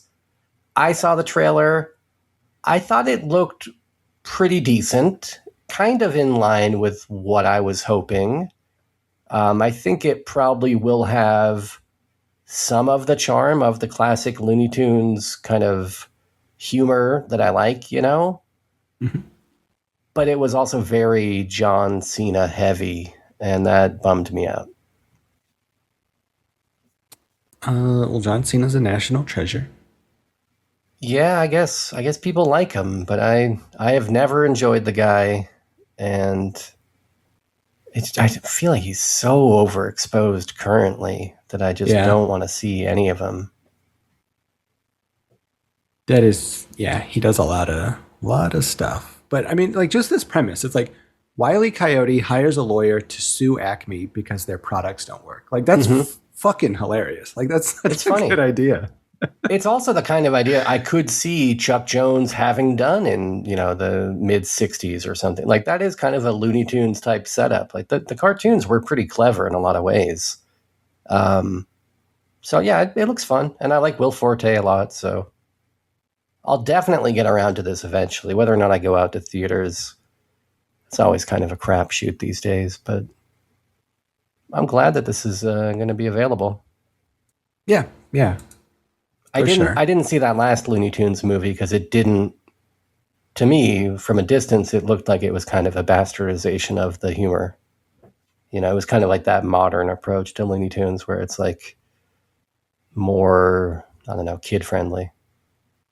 Yeah, I haven't seen that one. I think Kevin liked it, if memory serves. The Day the Earth Blew Up, I guess, was that one. Yeah. All right, what else we got? We got Idiots. It's an American comedy flick from Macon Blair, starring Dave Franco, O'Shea Jackson Jr., and some other people. Peter Dinklage. Dinklage and Blair working together again. Two people who have hit rock bottom are forced to work together to transport a rich, troubled teen to rehab for a shady transport service. All right, it's a comedy, I guess. Doesn't really sound much like a comedy, but maybe it will be. You know anything about this? I do not, but I mean, for the most part, Macon Blair hasn't steered me wrong yet. So, well, except for his last movie. I like that one. You like the Toxic Avenger movie? Yeah, I mean, I'm not like in love with it, but I thought it was worth seeing. I liked it. I thought it was fun. Okay. I like this guy, Macon Blair. I like his whole kind of, I don't know, his whole vibe. And I like to laugh. So yeah, maybe this will be good. I should look more into it. I see that Dave Franco is playing a character described here in the cast list as Mark, an unbothered scumbag.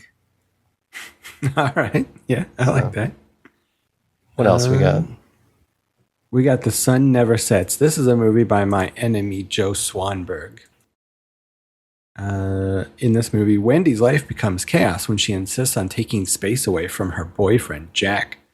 During the break, she unexpectedly runs into her ex, starring Dakota Fanning and Jake Johnson. Jake Johnson's in all these fucking Joe Swanberg movies. Jay Johnston, the disgraced Mr. Show actor? No, Jake Johnson. Oh, okay. The disgraced former New Girl actor. When will Jay Johnston be in another feature film, I wonder? No, he's done. Meanwhile, Radio Man's taking all the roles. Yeah. Actually, well, maybe they'll hire Jay Johnston to be the new Skeletor. I like this. They're going to need someone less problematic. Yeah, I hate Joe Swanberg. I will not see this. All his movies fucking suck. What did Swanberg do again? He's like a big mumblecore guy. He did, let's see. He did some of the VHS segments. He did 24 Exposures, which is a real dog shit movie about a stalker. He did Happy Christmas, which is like a Lena Dunham movie. I think Lena Dunham's in that. Anna Kendrick's in it. Yeah, Lena Dunham's in that. All right. I don't know, like... Yeah, he doesn't seem like my kind of a guy. Yeah, Uncle Ken, Hannah Takes the Stairs. Like, he just, like, all these, like, dumbass mumblecore movies that have no fucking plot and, like, nothing ever happens. And it's like, we're two people in Brooklyn. How do we find love while looking for records? Like, who cares? I don't, like, it's but so take the same boring. movie, put it on a cross-country train somewhere in Europe, and you're on board. Well, take the same movie and have a talented person with something to say making it. Then I'm in. But a guy with no point of view and no talent making these movies where people just talk the whole time. Not a great combination. Well, what if American writer, director, and producer Casper Kelly made a movie and it was called Buddy, and it was a comedy slasher film? Oh, okay. And what if it starred Topher Grace and Kristen Milotti and Keegan-Michael Key and Michael Shannon and Patton Oswalt, but also Clint Howard? What if then would you think about this, like I said, comedic slasher in which a group of children are trapped inside a surreal 1990s style children's TV show and must try to escape when their giant bright orange unicorn host turns into a brutal, malevolent nightmare. I'm glad that it's not a benevolent nightmare because that wouldn't make any sense. I agree. Important use of the descriptor there. Feels kind of backroomsy in a weird way. I feel like these kind of like fever dream, hyper real, surreal, memory hole type things are coming into fashion.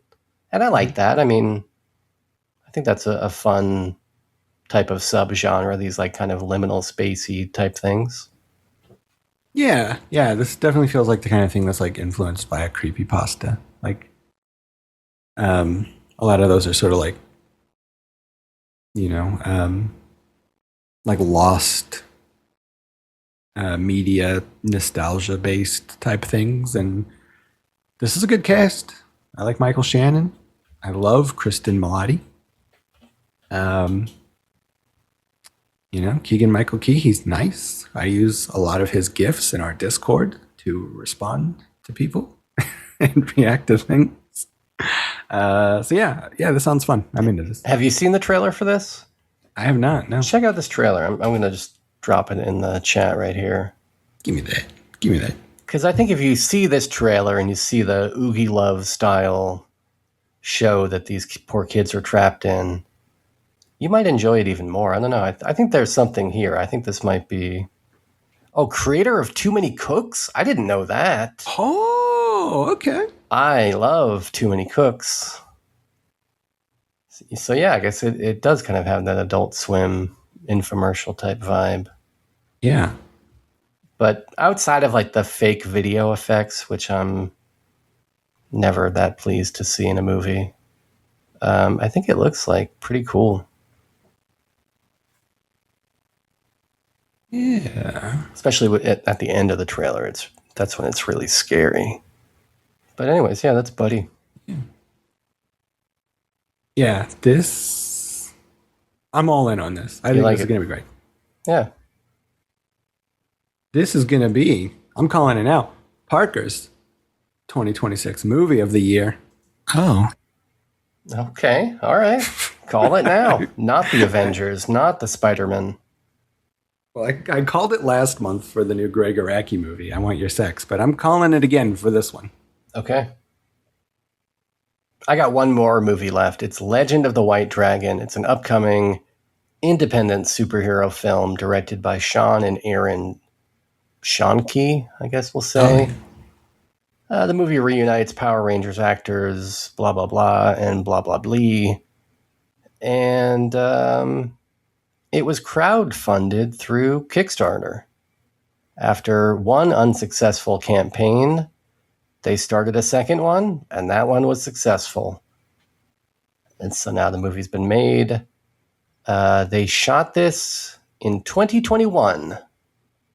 So that's even older than the Looney Tunes movie, but somehow they've finally scraped together enough of those Kickstarter donations, I guess, to get this into theaters. And Well Go USA will be putting this out. So anybody that's been out there clamoring to see this movie that they threw funds at via Kickstarter, it's coming. It's finally coming. Legend of the White Dragon. You like these independent superhero movies, or are you just more of a mainstream big two superhero company kind of guy? Yeah, I only like the ones made by Disney. I think those are the best ones. I like these. I mean, some of them. But yeah, I know that people are hyped for this movie. I have a friend who's like I know that like people like I think slightly younger than us have a lot of nostalgia for the Power Rangers, and David Frank was the Green or White Ranger or both. Yeah, it seems like they've got like a dozen or so people from the Power Rangers universe in this. So this is kind of like an unofficial Power Rangers sort of thing, I guess, right? I think so. Yeah, I think it's real. Yeah, because I mean, he plays the White Dragon, and he was the White Ranger, so I feel like they're probably playing on that heavily. And this is like his last thing. I think the guy died pretty tragically a few years ago, so like I know people are like kind of like emotionally invested in this because of that. So okay, then I shouldn't be goofing on it. Well, I mean, you can if you want, but also Michael Madsen, I guess. Yeah, he's dead too. So yeah. So yeah, I don't know. Yeah, I'm happy for those people who are like super Power Rangers people, but I don't know. I can't imagine this is going to be too good. But Mark Dacascos is in it, who I do like.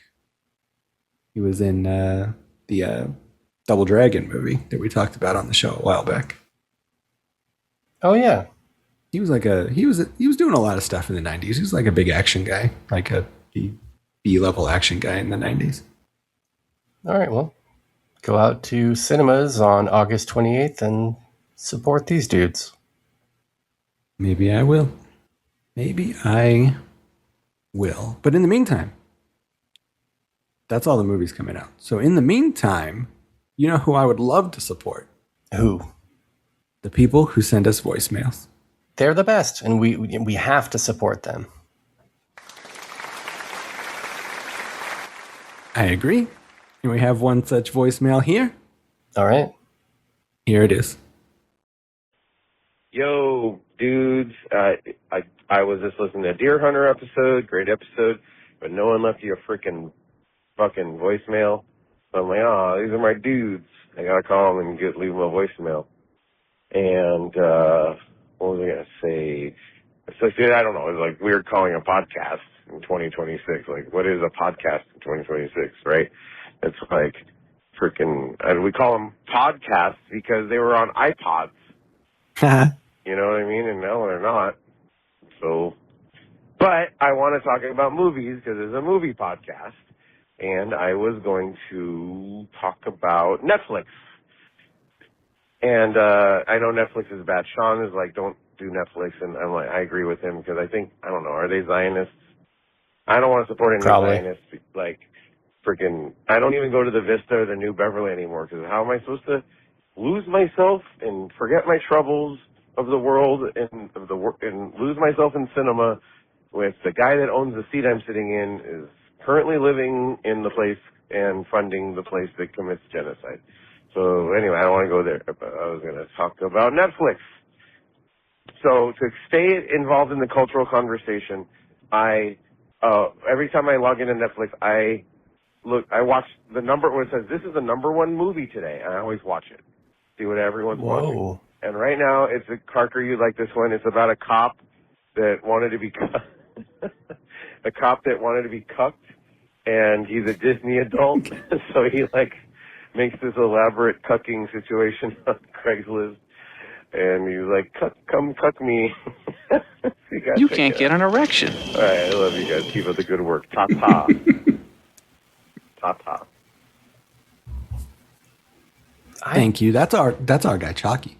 That is our guy, Chucky. And I think that is a bold maneuver, and I wouldn't be willing to commit myself to that kind of a plan of watching the number one thing on any streaming service, but especially Netflix. I feel like, man, you're really just mainlining like the worst dregs of humanity there, right? That's like the dark underbelly of mass media. That is probably true. But if these things are cuckold based, I'm into that. Okay, well, seems like at least one of them is. Yeah. So I'll watch that one for sure. Any movies that have cuckolding in them, I just find it to be a rich, compelling, dramatic situation. Explains why you've got Ron Jeremy logged so frequently on your Letterboxd. That's true. He's frequently cuckolding people. And probably Hitchcock as well, I would imagine.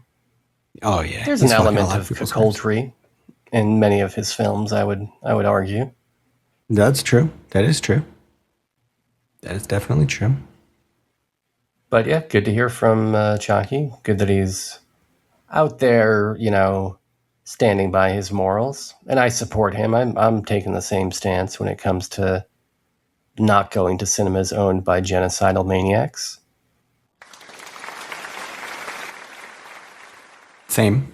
Yeah. Instead, I'll just go to cinemas owned by evil billionaires, who I presume all of the cinemas are owned by, I imagine if we look into the opinions and political leanings of whoever owns Edwards or Regal or AMC, I'm probably not going to like what I see there. That's probably true. But luckily, we can just keep our heads in the sand and continue enjoying movies like the movies made by Alfred Hitchcock, which we're going to take a break now before talking about one. It's The Family Plot. So, okay. Tired of only hearing your junk food dinner hosts talk to you? You want to start talking to them? Then pick up your Zach Morris-like cellular phone and dial 347-746-JUNK. That's 347-746-5865. Leave us a message about the movies we've talked about. Did we give a good review to a movie you think sucks? Did we take a crap on your favorite movie? Let us know. Or call in to suggest a movie, or tell us why you hate LeBron James. Remember to leave a name and the city you represent when you call. We are very lonely, and rarely hear the voices of other humans. So dial this number now if you dare. Tell him Eddie sent you. Find him, and I'll pay you $10,000. That's Madame Blanche, a medium. Being a master spiritualist myself, I can assure you that Madame Blanche is a fake. What do we have to do for the money? Find one man. What's his name? Nobody knows. Where is he? Nobody knows. But let us go on. I see a name strangely familiar. I see a title. The implication is quite grave. Never liked them multiple funerals. Cemeteries make my bones rattle. Let us leave these losers and find a winner. Miss Karen Black. If a man my age is going to get kidnapped by a woman, he wants it to be 25. Mr. Bruce Dern. Your husband tried to kill me and you were in on it. Miss Barbara Harris.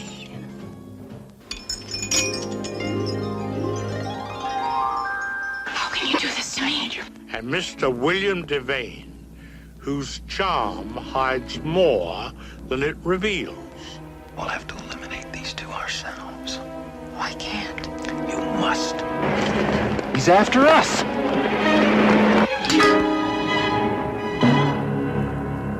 Absolutely perfect.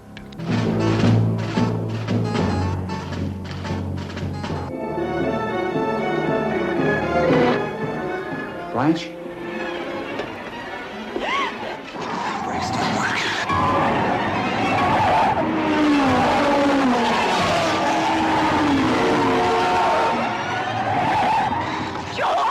Poor Madame Blanche.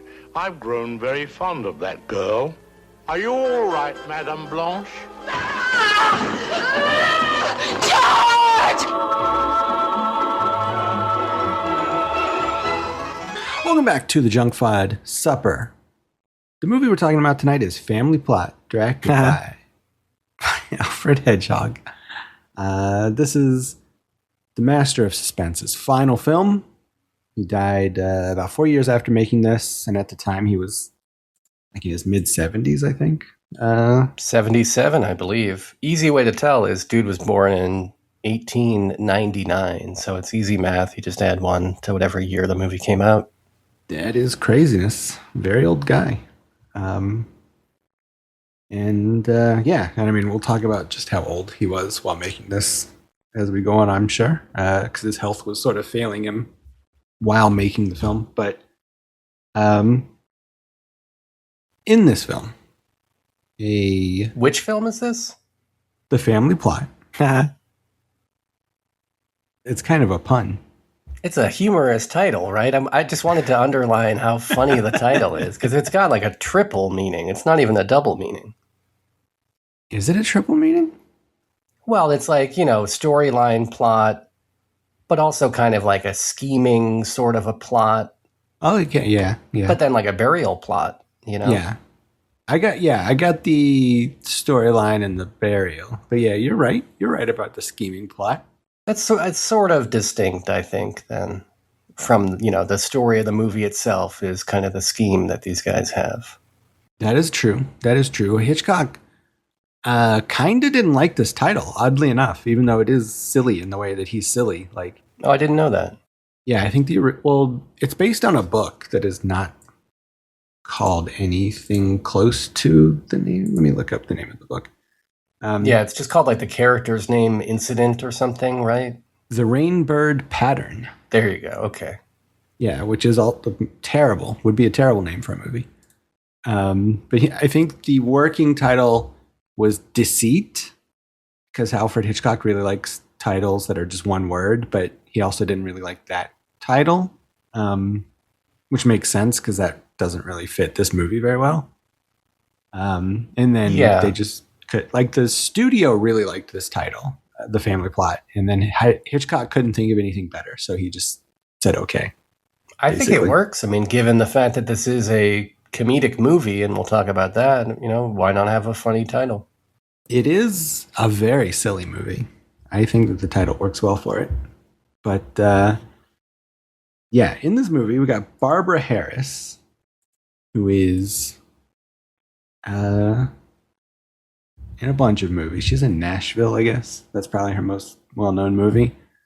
She's a cute little lady who is like a psychic, or perhaps a fake psychic, who talks to people and uses her fake psychic powers to be a little bit of a con man and con people out of their money in various ways. Specifically, I think she's a medium, right? She specializes in talking to the dead. Yeah, exactly. She's not the kind of psychic the cops are going to hire to find out, where the money is stashed. That's a totally different psychic.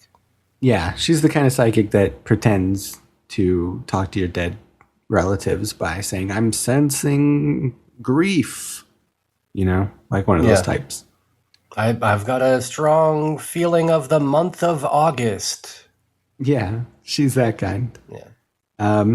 She talks to a lady who is an old lady, and her sister had a kid that she put up for adoption in the old days. This was the old days, back when you couldn't have a child out of wedlock, so you had to drop these kids off at the orphanage if you didn't want them. And now she's looking for this kid to be the heir of her fortune. So if the medium can find this person, she gets $10,000. So she has to find them, which isn't like her being a fake medium doesn't really play into that, right? Because it's like, yeah, she could have just asked like a private detective would be normally who you would ask, right?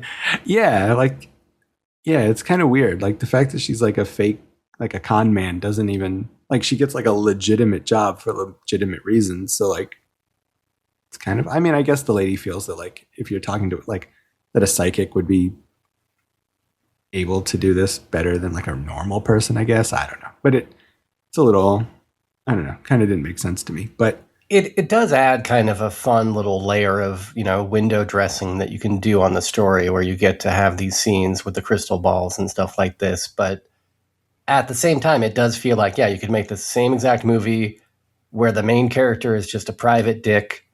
And it could even be like a Hitchcock movie. I could see him making that kind of a movie. But Vertigo's kind of like that. Vertigo is a story of a private detective who's looking for a person that may or may not be a ghost.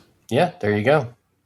But I mean, it also works too. Like, I don't want to like disparage it because like in it, you get her and she's partnered up with Bruce Dern, who's like an actor / her like gopher. And so and then there's a simultaneous storyline about jewel thieves. And so you have two groups of, kind of villains, or like at least like gray area, not heroes, like in the movie. So like the fact that you don't really have like a hero in the movie, I think is fun. Like, so I mean, I think it works. Like you have like kind of scumbags all around. Yeah, although unusual, I think, for a Hitchcock movie. I can't really think of other Hitchcock movies that do that. I mean, even Vertigo, if you could kind of take the stance of like Jimmy Stewart is a creep or whatever, but not really. The movie is kind of his heroic story, I think. Well, yeah, he's certainly heroic at the beginning, and then by the end, he's the villain. But for, an hour and 45 minutes, he's heroic as Jimmy Stewart. And yeah, I think, he certainly has like complicated people in his movies, but never. Like I guess Strangers on a Train is maybe one where it's like, yeah, everybody involved is a scumbag murderer, but. I think the one guy refuses to do the murder. He's kind of, but he's also entertaining murder, so he's kind of shitty. But yeah. Like, yeah, he has complicated people, but never like outright villains, it doesn't seem like. I like the kind of, the kind of setup here where we're introduced to these small-time fraudsters, these small-time crooks. And then once we meet the second group of crooks, we're like, oh, that's what real kind of organized crime looks like.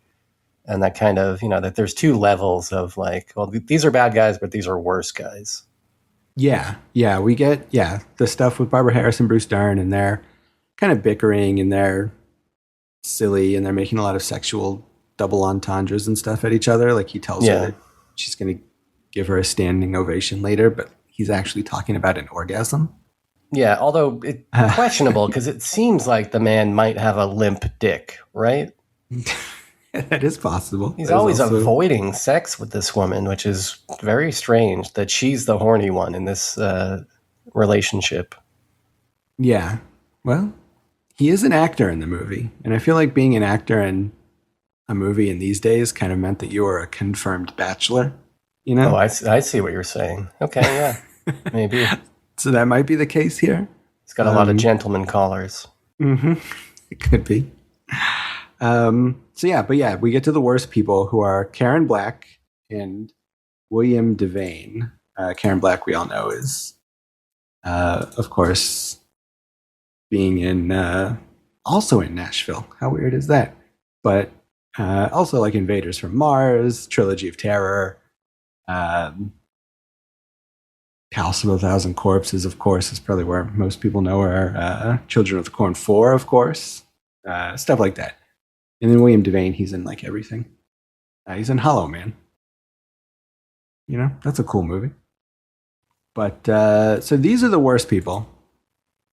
They actually kidnap a guy and are doing a big heist to steal diamonds. Karen Black, we should also point out, though, co-stars in Kevin Moss's very recent pick for the show that we just recently reviewed, I Woke Up Early the Day That I Died. Oh, yeah. I remember talking about that very recently and seeing it. It was great that we finally got around to it. I agree. Karen Black's look in this movie is interesting because you're going to say what I think you're going to say. I'm definitely going to say that. She looks exactly like the killer in Just to Kill. Yeah. I mean, she's got this hat on that I don't remember Michael Caine in drag wearing, but I think he might have. Does he wear the hat? It definitely has the wig and the glasses and the black jacket. Yeah. I'll have to look it up. But to the degree that it is striking and made me wonder, I mean, it has to be a deliberate reference, right? I would think so. Yeah, you're right. There's no hat in that movie. But outside of that, like the long coat, the sunglasses, the wig, I feel like it must be a reference. Because I mean, it also, it's a disguise that Karen Black is wearing. Like she's wearing a wig and everything and trying to disguise herself. So like, even thematically, it's a parallel. So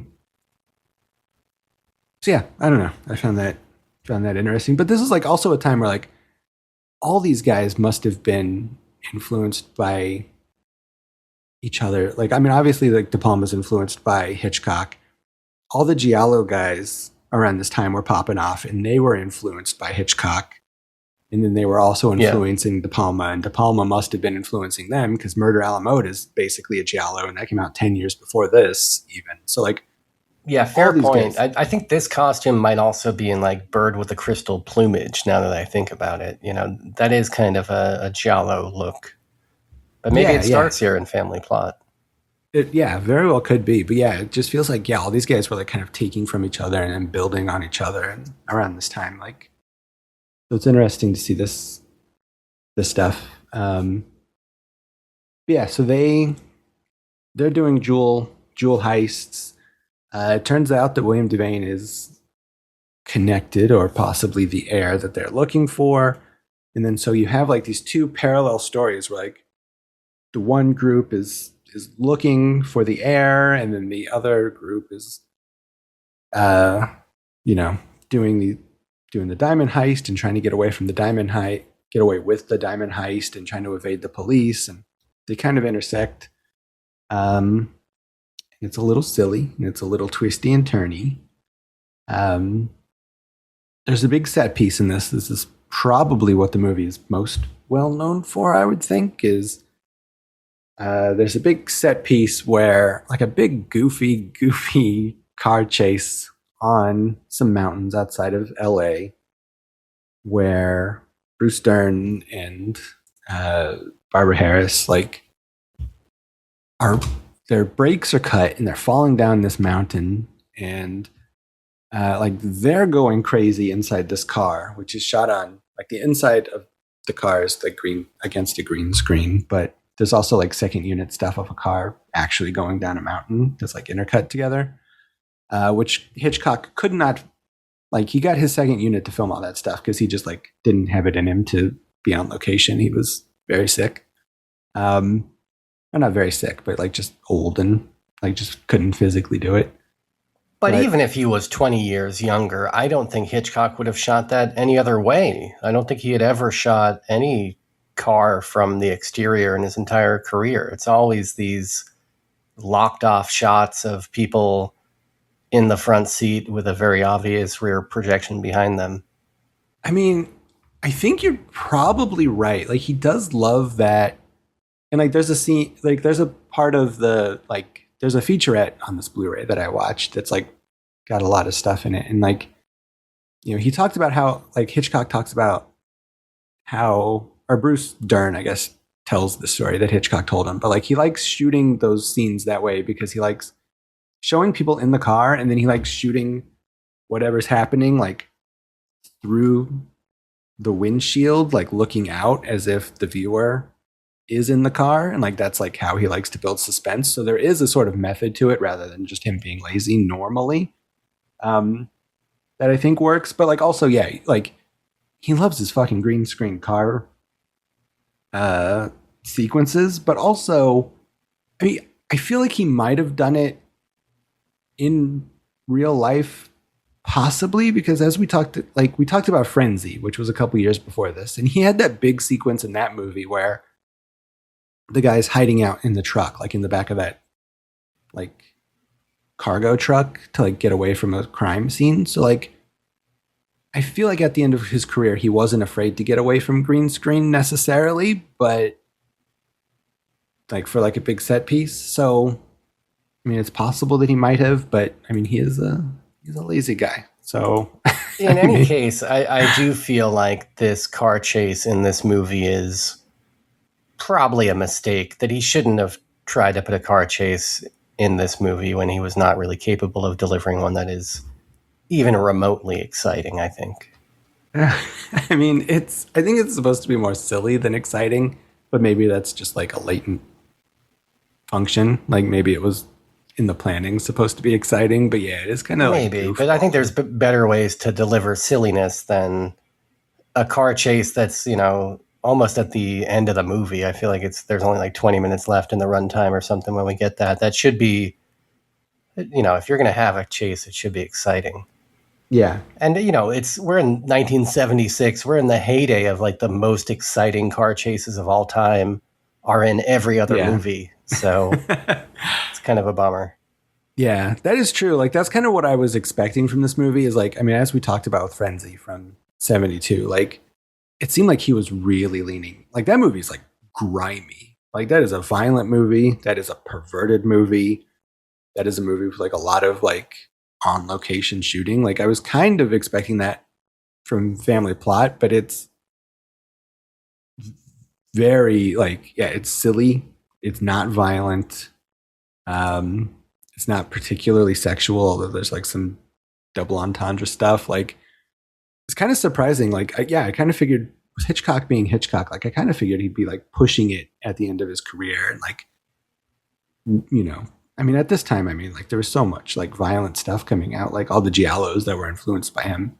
So like, I kind of expected him to push the envelope, but I think the area in which he does push the envelope in this movie, though, is probably language. I can't remember hearing this many swear words in a Hitchcock movie before. There's a bullshit. I think both of the male protagonists call their girlfriends bitches more than once. So language-wise, it's a little bit different than what we've come to expect. Yeah, that is true. Yeah.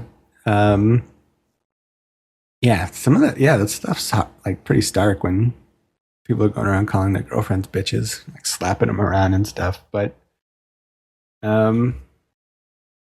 yeah, I don't know. Like I get that this is his last movie and he was kind of out of it and everything. I expected maybe a little bit more. This is like sadly a fairly inconsequential movie, like a kind of silly, very laid back, not very try hard kind of a thing. Like there's like, I don't know, like there's a couple of fun shots. Like there's a really cool like overhead shot where Bruce Dern looks through a cemetery that was kind of cool. And like there's some other fun on location stuff in like San Francisco.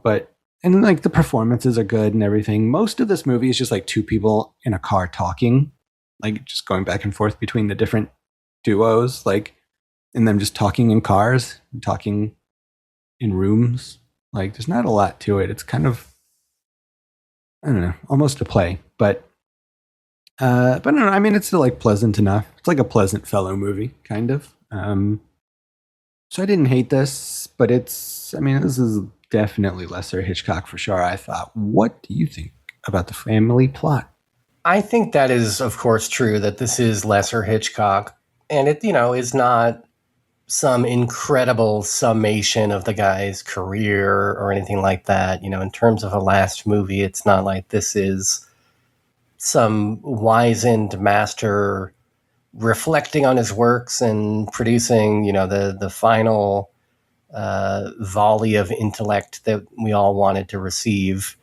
It is just kind of like, can I crank one more out? And he did. And it's fine and it's fun. And I think, a lot of times the final movie of a long-running director will be really bad. And that's not the case here. So yeah, credit to Hitchcock for maintaining some level of quality here. And I was excited to see this because, I'm excited to see any Hitchcock that I've never seen before. And I haven't seen a lot of these very late ones. I did think it was funny, by the way. I don't think we mentioned that his cameo in this comes at a point where he's standing behind a door. Oh, yeah. For the registrar of births and deaths. So kind of poetic and appropriate, I guess, that, right before he dies, he would be behind that door in silhouette. Yeah, and also that it's his silhouette, which by this time was made famous from the TV show. Yeah, so absolutely. A fun little joke there too. Yeah, and also just kind of like, using the silhouette rather than his full face feels, like he's kind of transitioning into the afterlife in a way. And so, in that sense, it feels like a book being closed. But other than that, yeah, this is lesser Hitchcock. The opening feels very Madame Leota inspired. Like, I don't know if maybe Hitchcock went to Disneyland and went to the Haunted Mansion shortly before filming, but like the crystal ball and like the voice that Barbara Harris uses and all of it, the way the room looks, it just reminded me of Madame Leota at the Haunted Mansion, which I like. So it was cool to see that. But yeah, for a while, I thought this movie was just kind of slow and a little bit dull at first. And then about 50 minutes in, you finally get the backstory that's missing that ties everything together, and kind of sets the stakes going forward, that the guy killed his parents and that the other guy helped him. And, it's the same guy that did the diamond heist. Before that, it is kind of like all these little tidbits you're getting about the past, but it doesn't fully tie together. And then it's only there like almost an hour into this that you finally understand, okay, that's the shape of this story and that's where we're going to go from here. They also do this weird thing in this movie where they like repeat elements of the plot over and over again. Like they'll just tell you, like characters will take a beat to be like, okay, let me tell you what just happened in this scene. Like we didn't just see it happen. It's very strange. Even like at the halfway mark, there's like a recap of like, here's what happened in the entire first half of the movie. But I think, by the end of this movie, I did enjoy it. It's a smaller movie, but I think all the actors are fun. I like Karen Black. I really like William Devane. I think he's one of those, sort of slightly under the radar actors that always delivers. He's always really good and stuff. And then Bruce Dern, of course, is always great. Not everything worked for me. I think some of the humor was maybe lost on me. I think these medium scenes were supposed to be maybe funnier than I actually experienced. But on the whole, it was a decent watch. Kind of light on music, even though this is a John Williams score. One of his first, I think.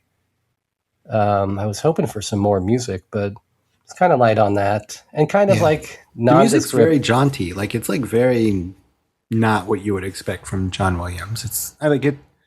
It's light, but I think it's good. Like, but it's also like it's weird. Fine, but it's just kind of nondescript, and there's not a lot of it. And then visually, there's not a lot here. It's just kind of nondescript. They don't go to very many like memorable places or deliver any kind of iconic shots.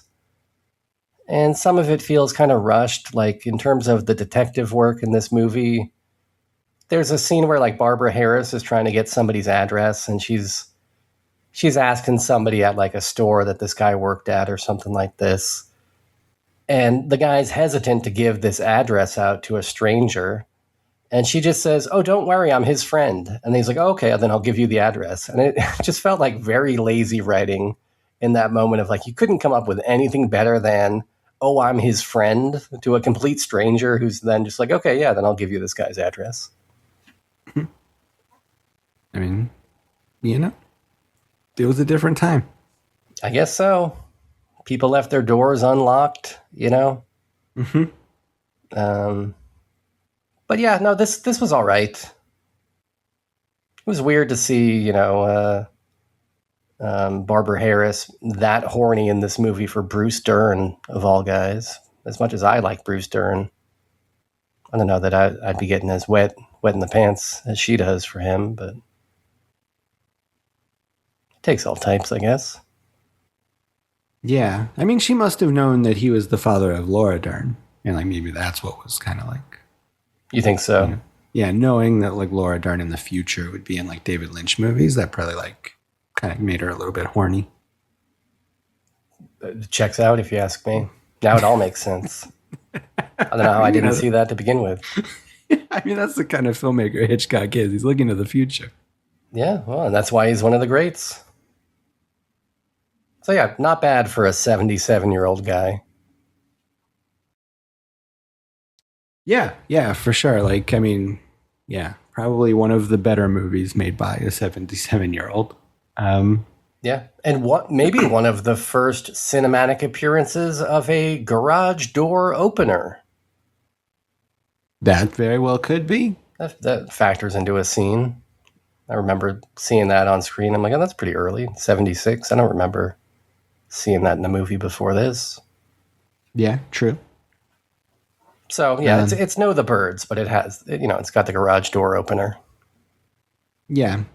It also kind of ends on a cutesy little like fourth wall break, which I feel like is probably the only like super blatant fourth wall break in a Hitchcock. Like, I mean, I feel like a lot of his stuff verges on fourth wall break. Like all of the second half of Vertigo is like almost a fourth wall break, but like, well, there is that scene where the one cop looks directly at the screen and says, "Look at this Norman Bates guy. He's a real psycho." And he's just like staring down the camera, I do remember that part. I felt like that was, if not breaking the fourth wall, at least kind of stretching the, it was leaning on it heavily. Let's say that much. Yeah. This ends with someone looking directly into the camera and winking in a very cute way, which I like to see. But yeah, I guess that wraps it up for the family plot. What are we going to look at next time? Well, it seems like you like old men. Is that an accurate characterization of Hugh Bowman? Absolutely. Hitchcock was an old man, right? Yeah. We can agree on that. I mean, it's nothing derogatory. He was an old man. Always was. I think if you go back even to the silent film days, he was pretty old. He was still an old guy back then. Mm-hmm. But maybe an even older man. I don't know. I haven't run the numbers. I haven't done the math. But I believe, if my vague recollections are correct, I think John Ford might be an older man than Hitchcock. What do you think? Think I'm right on that? I think you're probably right on that. And would you consider yourself to be a fan of John Ford? I like his cars a great deal. Didn't we do a John Ford movie? I guess we did High Noon. That's not John Ford, right?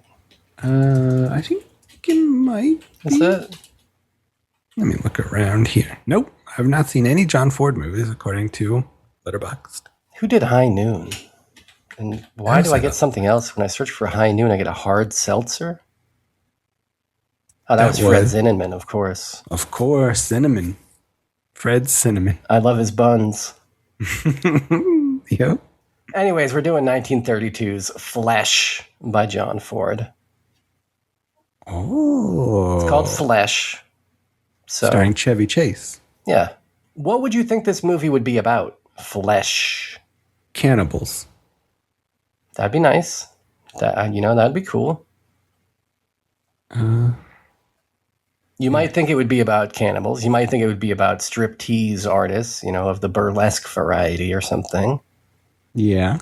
But no, this 1932 movie, directed by the very famous, some would say legendary film director John Ford, is all about pro wrestling in the 1930s.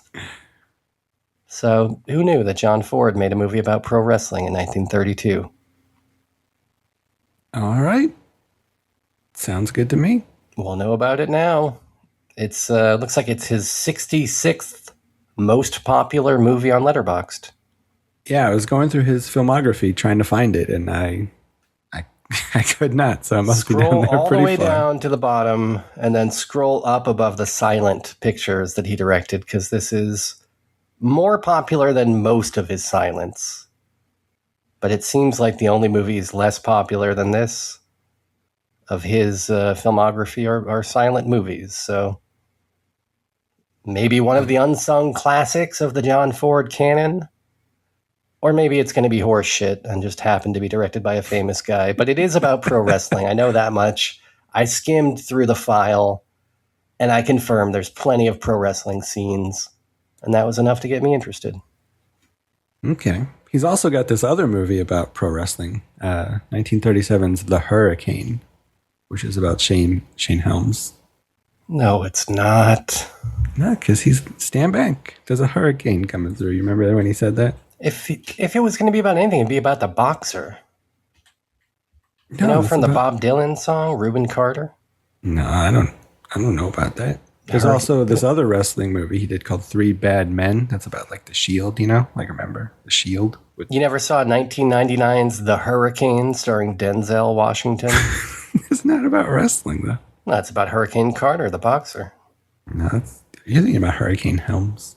Co-starring Dan Hedaya, which, by the way, my methodology for picking a movie on the show this week was going to be, we're doing a goddamn Dan Hedaya movie. But then I was looking at the guy's filmography, couldn't decide on just one. So this is how we landed on Flesh. Gotta go with Clueless.